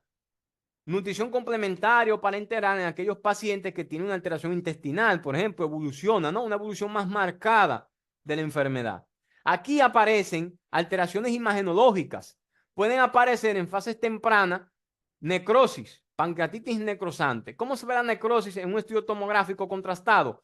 Cuando el páncreas se ve inflamado, pero no capta contraste. Cuando no hay captación de contraste por el tejido necrótico, cuando no hay captación de contraste, entonces se puede pensar en una pancreatitis necrosante. La intensidad de la pancreatitis podemos definirla en 3 estadios. Vamos a decirlo así: leve, moderadamente grave y grave. La pancreatitis aguda leve, por lo general, no presenta complicaciones, no hay insuficiencia de órganos, por eso se valora mucho la urea, creatinina, hematócrito y lo demás, para valorar si hay insuficiencia de órganos o no. No hay complicaciones, no hay insuficiencia de órganos, el paciente remite solo. Prácticamente recuerden que el tratamiento de pancreatitis es hidratación y analgesia. Ese es el tratamiento de la pancreatitis: hidratación y analgesia. Ayuno en los primeros días, cuando el paciente está en la fase aguda, pero cuando mejoran los síntomas hay que restaurar la dieta, hay que restaurar el ingesta en el paciente. Ya no está indicado durar todo el tiempo con el paciente en ayunas, ya no está indicado. No presenta complicaciones esta etapa, no hay insuficiencia de órgano, un score de Ransom, una escala de Visa, ¿verdad?, baja. La enfermedad cede por sí sola de manera espontánea, por lo común 3 a 7 días, ¿verdad?, de emprender el tratamiento, que es hidratación y analgesia. Los antibióticos solamente están indicados en presencia o en sospecha de necrosis. Solamente así están indicados los antibióticos profilácticos. Solamente así. O cuando hay una pancreatitis con datos de sepsis. Solamente así. Recuerden, se puede reaunar o se puede volver a la ingesta de alimentos si la persona tiene hambre y su función intestinal es normal. Volvió ya el ilio aninal, ¿verdad? No tiene ilio, no tiene náusea, vómito, no hay dolor abdominal. Hay que restaurar de nuevo la ingesta. Ya no está recomendado permanecer todo el tiempo del paciente ingresado en ayuna. Ya no está recomendado. Antes decían ayuno absoluto. Cuando inicia la pancreatitis, obviamente ayuno, pero luego de mejorar los síntomas, hay que reiniciar la dieta. Bien, la dieta puede ser clara o líquida o baja en grasa. Bien, con poca grasa, ¿no? Una dieta sólida con poca grasa, para evitar, obviamente, la estimulación pancreática. La siguiente etapa de la intensidad, ¿no?, la severidad, es la pancreatitis aguda moderada grave. Ahora se caracteriza por una insuficiencia pasajera de órganos. Es decir, los pacientes tienen vamos a decir, una lesión renal que mejoró antes de las 48 horas, o una lesión pulmonar que mejora antes de las 48 horas. Se habla de pancreatitis aguda moderadamente grave. O hay complicaciones locales o sistémicas, pero que no hay insuficiencia de órganos, no se presentan. Puede haber necrosis o no a nivel tomográfico, a nivel imagenológico, puede aparecer necrosis o no en este tipo de pancreatitis. Bien, a veces en este tipo de pancreatitis aguda pueden aparecer acumulación de líquidos, el paciente se deshidrata más, obliga a la hospitalización durante más días, durante una semana o más, se prolonga la hospitalización. En la pancreatitis leve, por lo menos 3 a 7 días de ingresado, el paciente recupera toda su normalidad, se recupera normalmente en las leves. Por eso es bueno medir los scores, ¿no? Ransom y Visa al ingreso, 48 horas, para valorar la severidad. La pancreatitis aguda grave, ahora el paciente tiene una lesión orgánica persistente en más de 48 horas. una lesión renal que se convierte en insuficiencia renal, ahora tienen que dar diálisis, una lesión pulmonar que se convierte en apoyo ventilatorio, una insuficiencia cardíaca que hay que administrar diuréticos porque tiene edema agudo de pulmón, etcétera, ¿no? Se vuelve grave. Aparece necrosis. Hay que realizar una tomografía en busca de necrosis. Una resonancia magnética también, por si acaso, pero tomografía es más específico, en busca de necrosis. Hay que buscar en este grado de pancreatitis. Recuerden, si no hay necrosis o no hay datos de infección sistémica, no se recomiendan los antibióticos. Por más grave que sea la pancreatitis, no se recomiendan los antibióticos. No se recomiendan. No hay necrosis, no hay datos de infección sistémica, no se recomiendan los antibióticos. Líquidos, analgesia, apoyo ventilatorio, lo demás si es grave, pero no se recomiendan los antibióticos. No están recomendados, a menos de que no haya necrosis o datos de infección sistémica. No deben recomendarse. Dentro de los estudios de imágenes que se realizan en la pancreatitis aguda, recuerden uno muy específico en la tomografía. Es el mejor. Y debe realizarse 3 a 5 días después del paciente hospitalizado. Recuerden que en las primeras 48 horas no suelen verse los cambios característicos de dicha patología. Bien, recuerden, el diagnóstico de pancreatitis es clínico y de laboratorio. Clínico-laboratorio. Imágenes, pues si tengo dudas, pero los datos no suelen aparecer a las 48, después de las 48 horas del ingreso. O si busco alguna complicación de la pancreatitis, también debe hacerse una tomografía. Y yo les hago una pregunta, a lo que voy a atender algo. ¿Cuál es la complicación más común de la pancreatitis aguda? Complicación más común de la pancreatitis aguda. Le dejo esa pregunta que puede salir en el examen de residencia. Deme un minuto. Complicación más común de la pancreatitis aguda. Un minuto, deme. Miren, una de las complicaciones más comunes de la pancreatitis aguda son los pseudoquistes. Bien, y mucho se habla también de que los pseudoquistes son la causa más común de pancreatitis crónica. Pero a veces hay mucha contrariedad con la aparición de pseudoquistes. Muchos hacen, cuando por ejemplo el libro de Saviston hace referencia a que los pseudoquistes es la causa más común de pancreatitis aguda, y el libro de Schwartz hace referencia a que suelen aparecer frecuentemente como causa de pancreatitis crónica o como consecuencia de una pancreatitis crónica. Depende mucho de la literatura. Pero vamos a quedarnos. Ustedes buscan, por ejemplo, en otros textos, siempre mencionan a los pseudoquistes como la causa más común de pancreatitis aguda, la complicación, ¿verdad? Si la ponen en el examen, pseudoquistes. Si la ponen en el examen, pseudoquistes, pseudoquistes, pseudoquistes. Bien, los pseudoquistes, si la ponen en el examen. Aguda, pseudoquiste aguda. Bien, pseudoquistes. ¿Se escucha bien? Parece como que sale ahora el famoso cosito. Déjame pausar. Bien. Ahora, en estudio de imágenes, estudios imagenológicos, recuerden, aquí un compañero mencionó de que en la pancreatitis crónica los pseudoquistes es la complicación común. Tienes razón, porque el libro de cirugía de Saviston hace referencia a que son las más comunes. Pero en Schwartz nos ponen, no lo dicen así claramente, nos dicen los pseudoquistes aparecen frecuentemente como complicación de la pancreatitis aguda. Bien, entonces, si su compañero tiene mucha razón, si le ponen eso a la crónica, bien, repito, cambio aquí, crónica, tiene mucha razón. Si lo toman en el libro de Saviston, es la crónica, desde que la tomen en el libro de Saviston, ¿ok? En el Shua dice, es una causa frecuente, pero no dicen que es la más frecuente.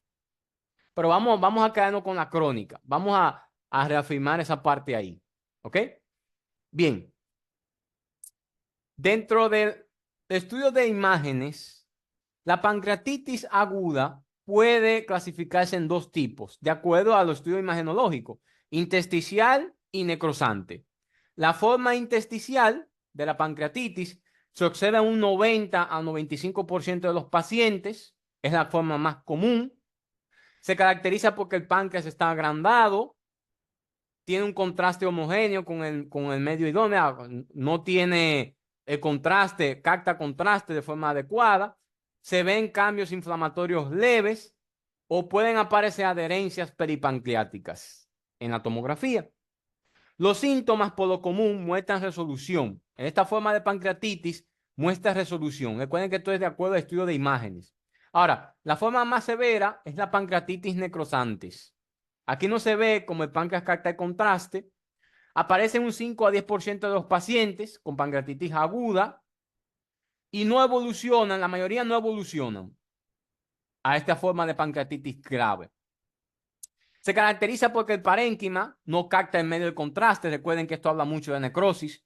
Cuando el parénquima pancreático no capta el contraste, se habla mucho de necrosis.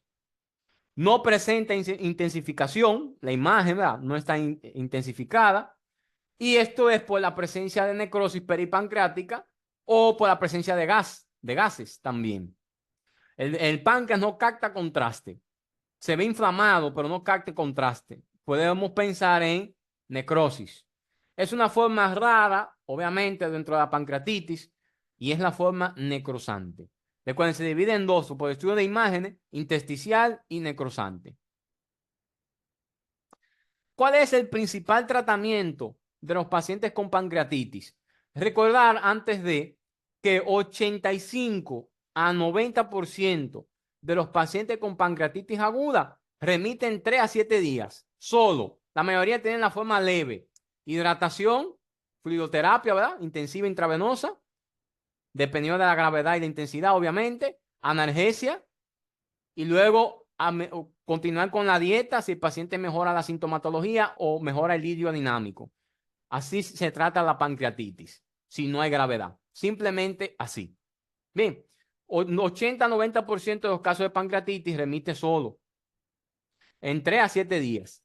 Después de comenzar la hidratación, analgesia, y no hay insuficiencia de órganos, no hay complicaciones, pancreatitis leve, remite sola. Bien, sola.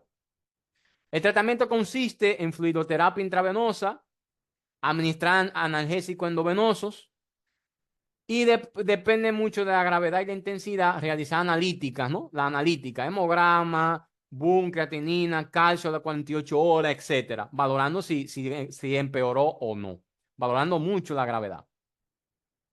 El tratamiento con líquidos y valorando la respuesta hemodinámica del paciente, se acepta solución salina fisiológica 0.9 o lactato de Ringer. Muchos prefieren lactato de Ringer por sus efectos inmunomoduladores, porque el paciente tiene una respuesta inflamatoria generalizada. Fluidoterapia intravenosa, que puede ser intensiva y segura. Recuerden, ya no se recomienda el ayuno absoluto durante toda la estadía que el paciente tiene la enfermedad. No se recomienda. Desde que el paciente tenga mejoría clínica, tiene que reinstaurarse la dieta. Desde que el paciente tenga mejoría clínica. El ayuno absoluto, de forma absoluta, es solamente al inicio, al ingreso del paciente con la sintomatología.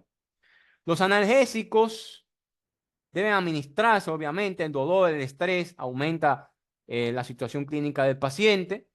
Y en caso de ser necesario, administración de oxígeno a 2 litros de oxígeno complementario por cánula nasal, ¿no?, en caso de ser necesario. ¿Cuál es la analgesia que podemos utilizar en los pacientes con pancreatitis? AINES, ketorolaco, diclofenac, ibuprofeno, opioides, meperidina, hidromorfona y morfina. Ojo, el de elección es la meperidina, que es un opioide débil. El opioide de elección en la pancreatitis aguda es la meperidina. Opioide de elección en la pancreatitis aguda, meperidina, que es un opioide débil. Pertenece al grupo de los opioides. Ahora, ¿por qué hay que tomar en cuenta la morfina? Que puede ser un poquito riesgoso. Se acepta para el tratamiento, pero hay que tener en cuenta algo sobre la morfina. En el libro de cirugía de Savistton, recomiendan no utilizar morfina. Y eso hay que tenerlo en cuenta. Y yo les pregunto, ¿por qué no recomiendan utilizar morfina en los pacientes con pancreatitis aguda?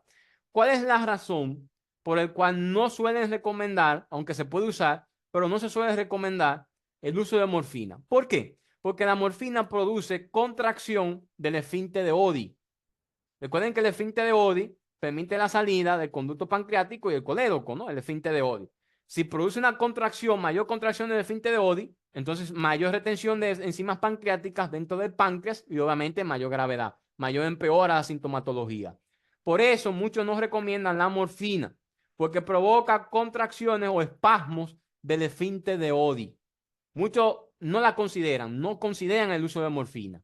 Bien, si se va al libro de Savistone, hablan ahí de tener en cuenta la morfina, y en el Shuas, perdón, hablan en cuenta con tener la morfina como uso, porque provoca espasmos y contracciones del esfínter de Oddi. Ojo, muy importante eso, ¿eh?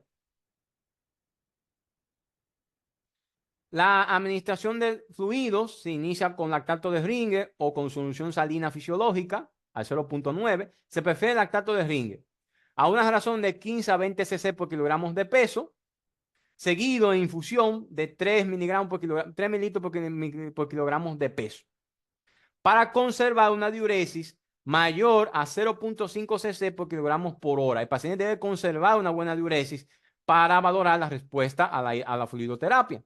¿Verdad? Deben valorarse los signos vitales cada 6 a 8 horas. Tomar los signos vitales cada 6 a 8 horas del paciente ingresado. Debe valorarse al ingreso a las 24 y a las 48 horas los niveles de Boone y creatinina, que obviamente esto es un índice muy valioso para valorar la función renal y para valorar el grado de perfusión a nivel renal, obviamente. Y un valor elevado de hematócrito y un valor de Boone en las primeras horas de ingreso del paciente habla entonces de que el paciente tiene una buena respuesta. Si disminuye el hematócrito, quiere decir que no está concentrado, no está deshidratado. Si disminuye los niveles de Boone, también quiere decir que está mejorando, ¿no? Está respondiendo a la fluidoterapia. Por eso es importante estas analíticas para valorar la hidratación del paciente en el contexto de una pancreatitis. La valoración de la gravedad y la selección hospitalaria depende de ciertos índices. Ya lo mencionamos. El score de Ransom y el índice de Visa. Todo paciente con una pancreatitis grave o moderadamente grave debe ser enviado a una unidad de cuidados intensivos. La pancreatitis leve pueden tratarse en sala general, pero las pancreatitis moderada grave o la pancreatitis severa deben ser manejadas en la unidad de cuidados intensivos. Bien. Algunas consideraciones especiales con base a la etiología de la pancreatitis. Recordar, en todo paciente hay que realizar una ecografía abdominal porque la causa más común son los cálculos biliares. Obviamente tengo que descartar la patología biliar, ¿no? También se valoran muy bien los cálculos que la cabeza perdón, el edema, ¿no? Que pueda aparecer en el páncreas. El edema se valora bien con ecografía. Puede aparecer edema de la cabeza del páncreas por obstrucción del colédoco. También es muy importante en algunos pacientes que se sospecha de una colangitis ascendente. Recuerden que la colangitis ascendente es una complicación de la colelitiasis. Se infectan los conductos biliares y aparece la colangitis ascendente. Hay una triada clínica muy clásica, ¿no? La triada de Charcot, que es típica de la colangitis ascendente, que consiste en fiebre, dolor abdominal e ictericia. Con datos clínicos que se sospecha una colangitis ascendente, hay que realizar una CEPRE. Tener en cuenta que la CEPRE también puede provocar una pancreatitis. Tener en cuenta eso. Pero para el diagnóstico de colangitis ascendente hay que realizar una CEPRE, una colangiopancreatografía retrógrada endoscópica. Los triglicéridos se revisan, se evalúan también. Y niveles superiores a los 1000 miligramos por 100 mililitros puede ser un signo de pancreatitis aguda, porque pueden ser causa. La pancreatitis autoinmunitaria reacciona con corticoterapia. Si tras administrar esteroides en un paciente que se sospecha de una pancreatitis autoinmunitaria, que dicho sea de paso se clasifica en dos tipos, la vamos a ver más adelante, y mejora a los glucocorticoides, se debe sospechar en dicho trastorno. El tratamiento de las complicaciones depende obviamente del tipo. Los pseudoquistes no se drenan a menos de que no tengan un tamaño mayor a 5 milímetros, no se drenan, se resuelven solos. por general no se drenan. La necrosis pancreática debe recibir tratamiento quirúrgico para desbridamiento, obviamente administración profiláctica de antibióticos. Las perforaciones intestinales, otras complicaciones que se generan por secundarias a la pancreatitis deben recibir apoyo quirúrgico por igual.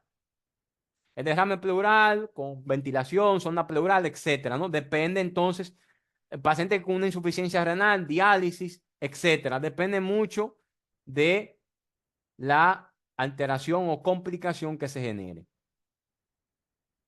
Los pacientes que presentan deterioro clínico, a pesar de la fluidoterapia, a pesar de la medición hemodinámica correcta, ¿no? Seriada de los líquidos, descartando complicaciones como pseudoquistes, por ejemplo, rotura del colédoco, o descartando necrosis, hay que ir pensando en complicaciones aún mayor.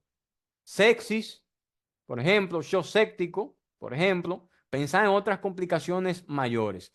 Y el paciente obviamente debe estar ingresado a una unidad de cuidados intensivos. La necrosis. En todo paciente que no mejore a la fluidoterapia, que no se resuelvan los síntomas, debe pensarse en necrosis.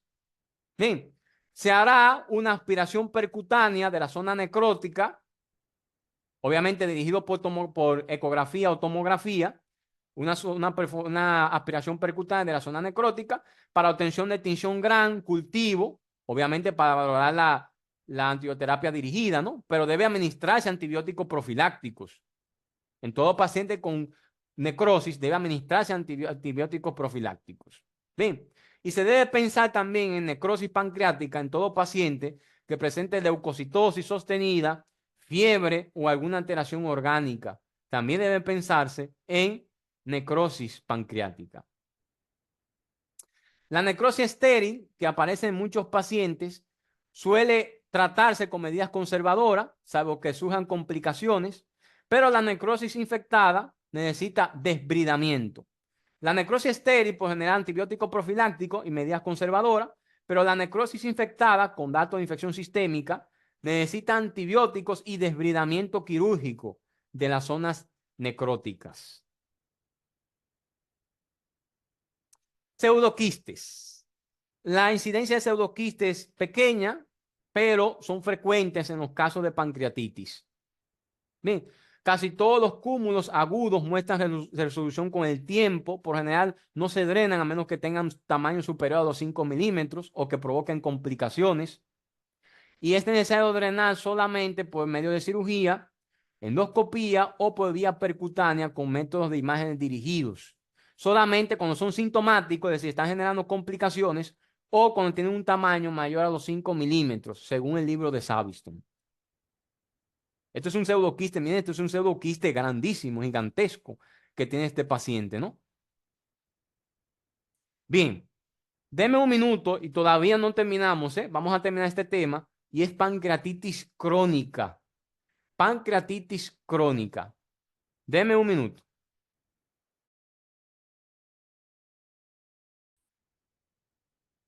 Pancreatitis crónica. ¿Cuál es la diferencia entre una pancreatitis crónica y una pancreatitis aguda? Porque las pancreatitis agudas, a repetición, por ejemplo, o una pancreatitis aguda muy prolongada, puede culminar en una pancreatitis crónica. Y debemos saber que es un proceso patológico caracterizado por daño irreversible del páncreas. Ya aquí hay un daño irreversible. Todo daño que sea reversible es agudo, es una pancreatitis aguda. Pero cuando hay un daño irreversible del páncreas, entonces se habla de pancreatitis crónica, daño irreversible. Bien, ¿y cómo se define la pancreatitis? Por estudios histológicos, anormalidades histológicas. Por ejemplo, una forma crónica de inflamación, infiltrado de células de inflamación crónica, fibrosis, termina en fibrosis, destrucción progresiva del tejido exócrino y luego del endocrino. La mayoría de los pacientes culminan con diabetes. Hay una diabetes que se llama diabetes 3.0, que es la secundaria a pancreatitis a repetición o a procedimientos quirúrgicos del páncreas, daño quirúrgico del páncreas. Le llaman pancreatitis 3.0 o 3, tipo 3. Hay una que llaman así. pero eso no está en los libros todavía, pero se llama pancreatitis tipo 3. Diabetes, perdón, diabetes tipo 3. Diabetes mellitus tipo 3, que se debe a un daño del páncreas secundario, una inflamación o una lesión quirúrgica. Dentro de las manifestaciones cardinales de la pancreatitis crónica está el dolor abdominal crónico, que es leve, crónico. Esteatorrea, obviamente, habla de una disfunción exócrina, ¿no? Adelgazamiento, obviamente, por una disfunción exócrina del páncreas. Y diabetes mellitus, la aparición de diabetes. Deme un segundo.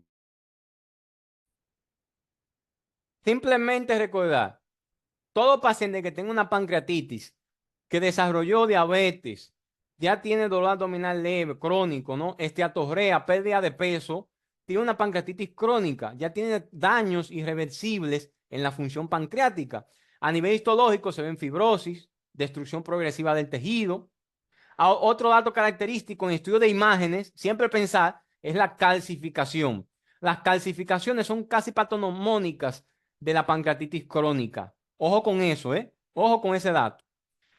Se pensaba, miren lo que nos dice el libro de medicina interna de Harrison, pero también nos dice el de Saviston. Se pensaba que el alcohol era la causa primaria de pancreatitis crónica, pero hay otros factores que contribuyen con la enfermedad, porque no todos los consumidores de alcohol culminan con una pancreatitis. Ahora, como el alcohol es un factor importante para el desarrollo de pancreatitis aguda y crónica, se considera la causa más común de pancreatitis crónica. Y quiero que se la aprendan así. Pancreatitis aguda, cálculos biliares. Pancreatitis crónica, alcohol. Si nos ponen, ¿cuáles son las dos causas más comunes o los factores que predisponen? Cálculos biliares y alcohol. Los dos que predominan en todas las series. Pero recuerden, si lo dividimos, aguda, cálculos biliares, crónicas, alcohol. Miren aquí, causa de pancreatitis crónicas. Alcohol, miren cómo lo pone el primero. Tabaquismo, hipercalcemia, hiperlipidemia, trastorno idiopático. Hay una pancreatitis que se llama pancreatitis idiopática. No se evidencia la causa y produce calcificaciones a nivel cerebral. Factores genéticos, tenemos la pancreatitis hereditaria, por ejemplo, la mutación del trixinógeno catiónico, que es la principal causa, recordarla. Trastorno autoinmunitario, vamos a ver los tipos de pancreatitis autoinmune, la tipo 1 y la tipo 2. Pancreatitis repetitiva y la obstructiva por trastornos congénitos, por ejemplo, el páncreas divisum, que es recordar, el páncreas dividido o páncreas divisum es la anomalía congénita más común del páncreas. Páncreas divisum o dividido, le llaman. Una causa rara de pancreatitis crónica es la pancreatitis tropical. Ya lo mencioné. Se ve mucho en regiones de Asia y África, ¿verdad? Aparecen calcificaciones a nivel tomográfico del páncreas. Los niños suelen afectarse frecuentemente, el sexo masculino. Y otro dato característico también es que la han asociado al consumo de ciertos tubérculos como la yuca, pero todavía no hay vamos a decir, un factor que determine por qué. Pero la han asociado con el consumo de yuca. Nos jodimos los yuqueros. Hay ciertas asociaciones también genéticas con mutaciones del gen SPIC. Este gen inhibidor del trixinógeno, ¿lo recuerdan? Este factor inhibidor del trixinógeno, ¿no? El inhibidor de la trixina. Hay mutaciones también asociadas. También se cree que tiene una herencia, ¿no? Un factor hereditario. Consideraciones etiológicas. Miren acá, esto es del libro de cirugía de Schwartz. Entre los adultos en Estados Unidos, el alcoholismo es la causa más común de pancreatitis crónica. Por eso yo dije, quédense con el alcoholismo, ¿no? El alcoholismo es la causa más común de pancreatitis crónica clínicamente manifiesta.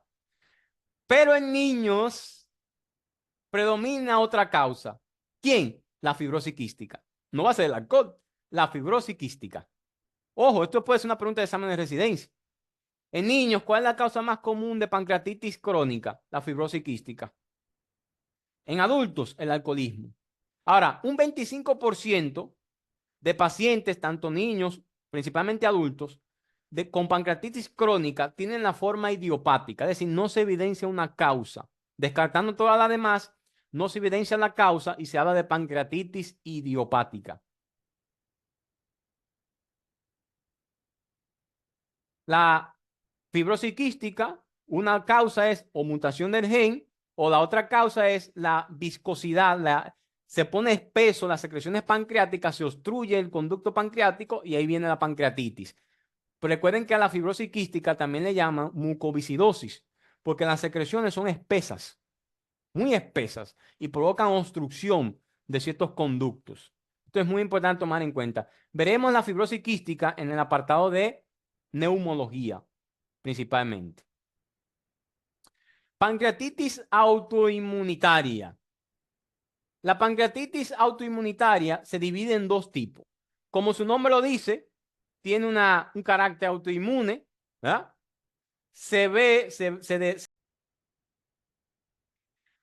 Pancreatitis autoinmune. Recuerden que es una entidad inmunológica, se debe a la producción de ciertos anticuerpos y la enfermedad se clasifica en dos tipos. Tenemos la primera, que es la pancreatitis autoinmune tipo 1. Esta enfermedad se caracteriza porque puede venir como parte de una enfermedad rara, autoinmune también, que se llama enfermedad sistémica por IgG4. ¿Qué es la enfermedad sistémica por IgG4? Es una enfermedad autoinmune donde ciertos linfocitos producen una cantidad excesiva de inmunoglobulina IgG4 en los pacientes, y estos pacientes tienen múltiples trastornos de origen autoinmune. Tienen adenopatías periféricas, desarrollo de, por ejemplo, síndrome de Mikulicz. ¿Qué es el síndrome de Mikulicz? Es un paciente que tiene, por ejemplo, inflamación de las glándulas parótidas, glándulas submaxilares, las glándulas salivares, ¿no? Paciente tiene también alteraciones, por ejemplo, gonadales, orquitis, si una mujer ofaritis, por ejemplo. Es una enfermedad sistémica por infiltración de IgG4 a ciertas vísceras, a ciertos órganos glandulares. Bien, para el diagnóstico de esta enfermedad se utilizan los criterios de Hisor. Lo vamos a ver más adelante, son unos criterios japoneses. Vamos a ver más adelante, hablar un poquito de ella. Recuerden, la pancreatitis autoinmune tipo 1 se asocia a esta enfermedad.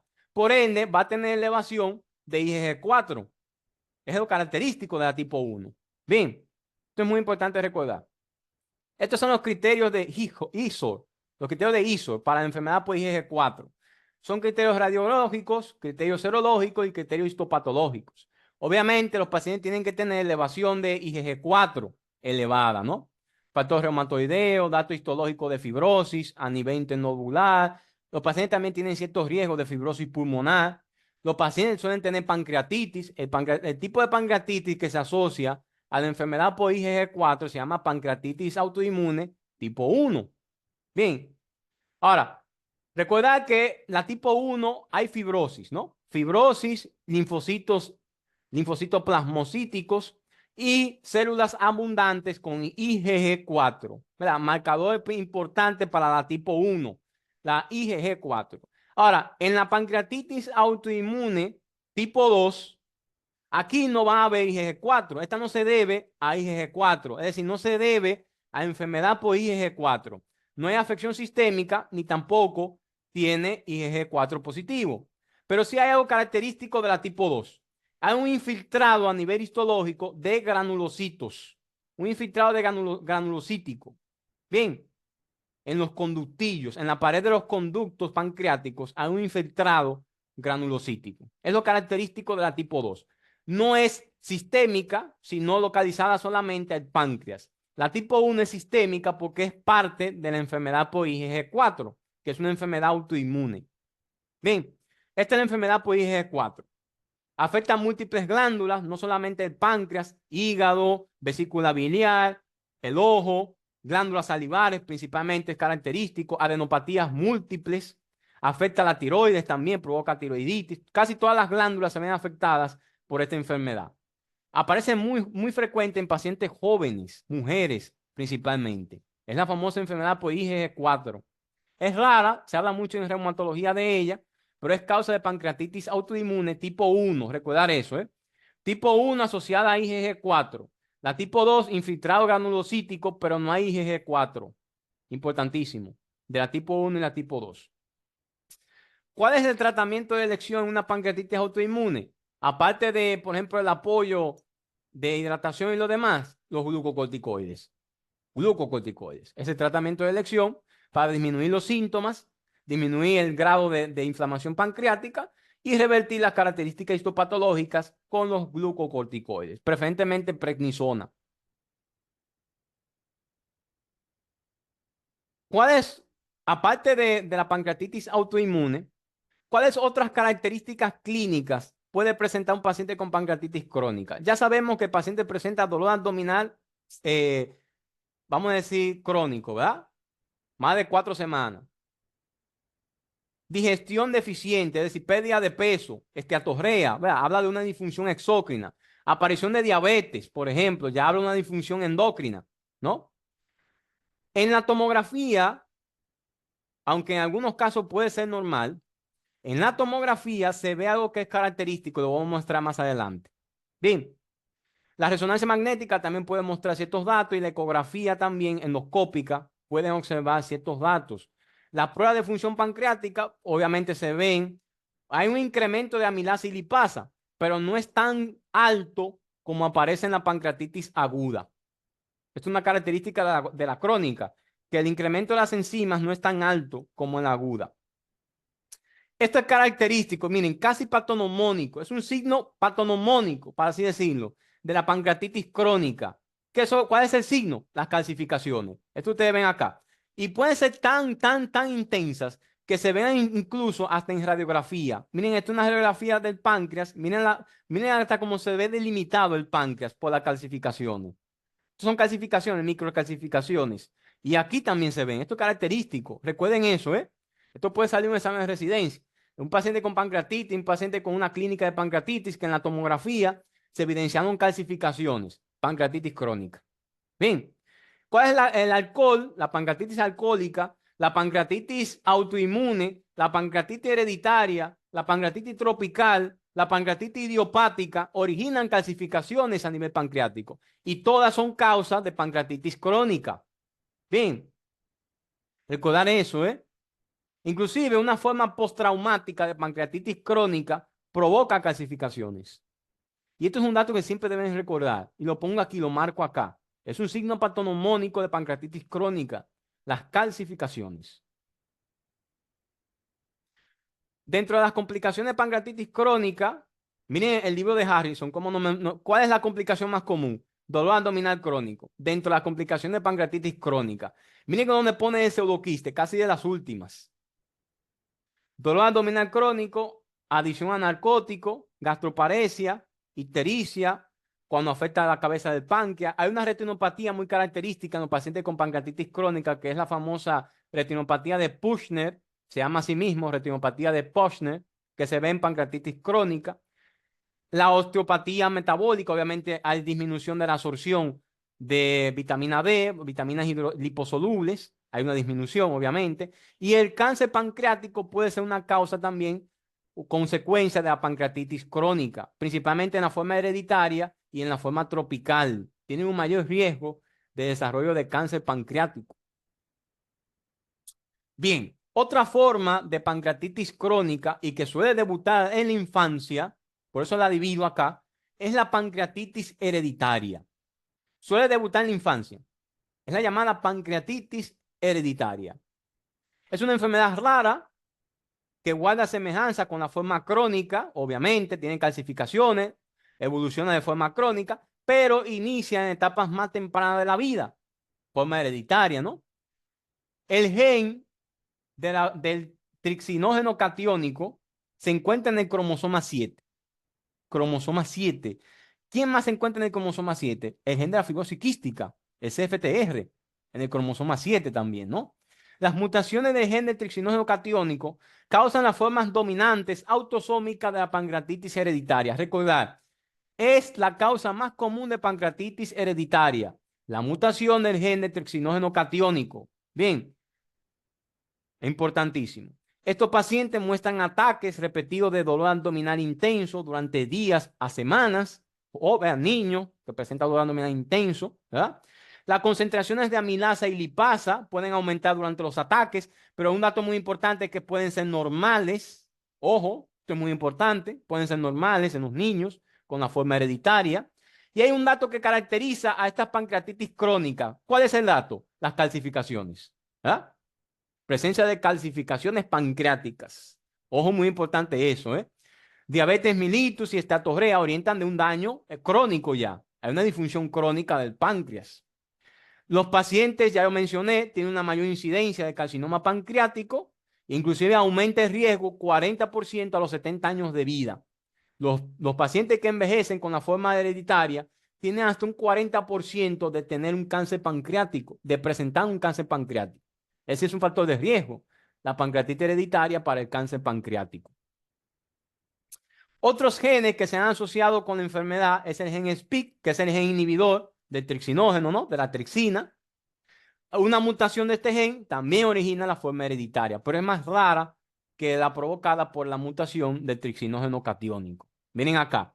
Si el paciente tiene la mutación del trixinógeno catiónico, que es este, PRCS1, tendrá pancreatitis porque se activará la trixina, ¿no? De forma constitutiva. Pero a su vez, si el paciente tiene mutaciones del gen CFTR o CTRC y el SPIC, también tendrá pancreatitis, porque estos genes inhiben a la trixina. Sin estos genes, entonces la trixina sigue activa, ¿no? Y también puede provocar pancreatitis. Otras entidades clínicas, el tratamiento es de soporte, administrando hidratación, soporte, el tratamiento de la pancreatitis hereditaria. Otras entidades patológicas que hoy pueden originar pancreatitis crónica son las congénitas. Tenemos la primera, el páncreas anular. Es una forma congénita. ¿En qué consiste el páncreas anular? Recuerden que hay preguntas en la plataforma también de embriología. El páncreas, recuerden que el páncreas se origina de dos primordios, de dos vesículas. Un primordio ventral y un primordio dorsal, ¿no? Son dos vesículas. Estas dos vesículas en las últimas etapas del segundo trimestre se dividen, ¿verdad? Se dividen. Pero ¿qué pasa cuando se da el páncreas anular? Estos dos primordios, como que, vamos a decir, arropan el duodeno, no se dividen y atrapan el duodeno. Queda así el duodeno atrapado. Mírenlo acá, ¿no? Miren acá como un anillo, ¿no? Miren los dos primordios, no se dividieron y se quedó atrapado el duodeno. Aquí está dividido y se pudo separar el duodeno, pero aquí queda atrapado como una especie de anillo. Por eso se llaman páncreas anular. Bien, esto es causa de pancreatitis crónica en niños también, el páncreas anular. Pero una pregunta, muchachos. El tratamiento es quirúrgico, el tratamiento es esta anomalía. Una pregunta. Yo les dije ahorita que había una anomalía congénita del páncreas que era la más común. ¿Cuál es la anomalía congénita más común a nivel del páncreas? Ojo, puede ser pregunta de examen de residencias. ¿Cuál es la anomalía congénita más común del páncreas? ¿Cuál es? No es el páncreas anular, es otra. ¿Cuál es? Vamos a hacerlo en forma de pregunta. Páncreas anular, agenesia pancreática, el páncreas ectópico o el páncreas divisum. ¿Cuál de esas cuatro es la anomalía congénita más común del páncreas? La anomalía congénita más común del páncreas es el páncreas divisum o páncreas divididum. Páncreas divisum o páncreas dividido. Recordar eso, ¿eh? Recordar eso. Páncreas divisum o páncreas dividido. Ojo, puede ser pregunta de examen de residencia. ¿Y por qué lo hago? Porque es la siguiente. Es el páncreas divisum o páncreas dividido. Los primordios, generalmente, cuando se separan, sus conductos lo hacen independientemente.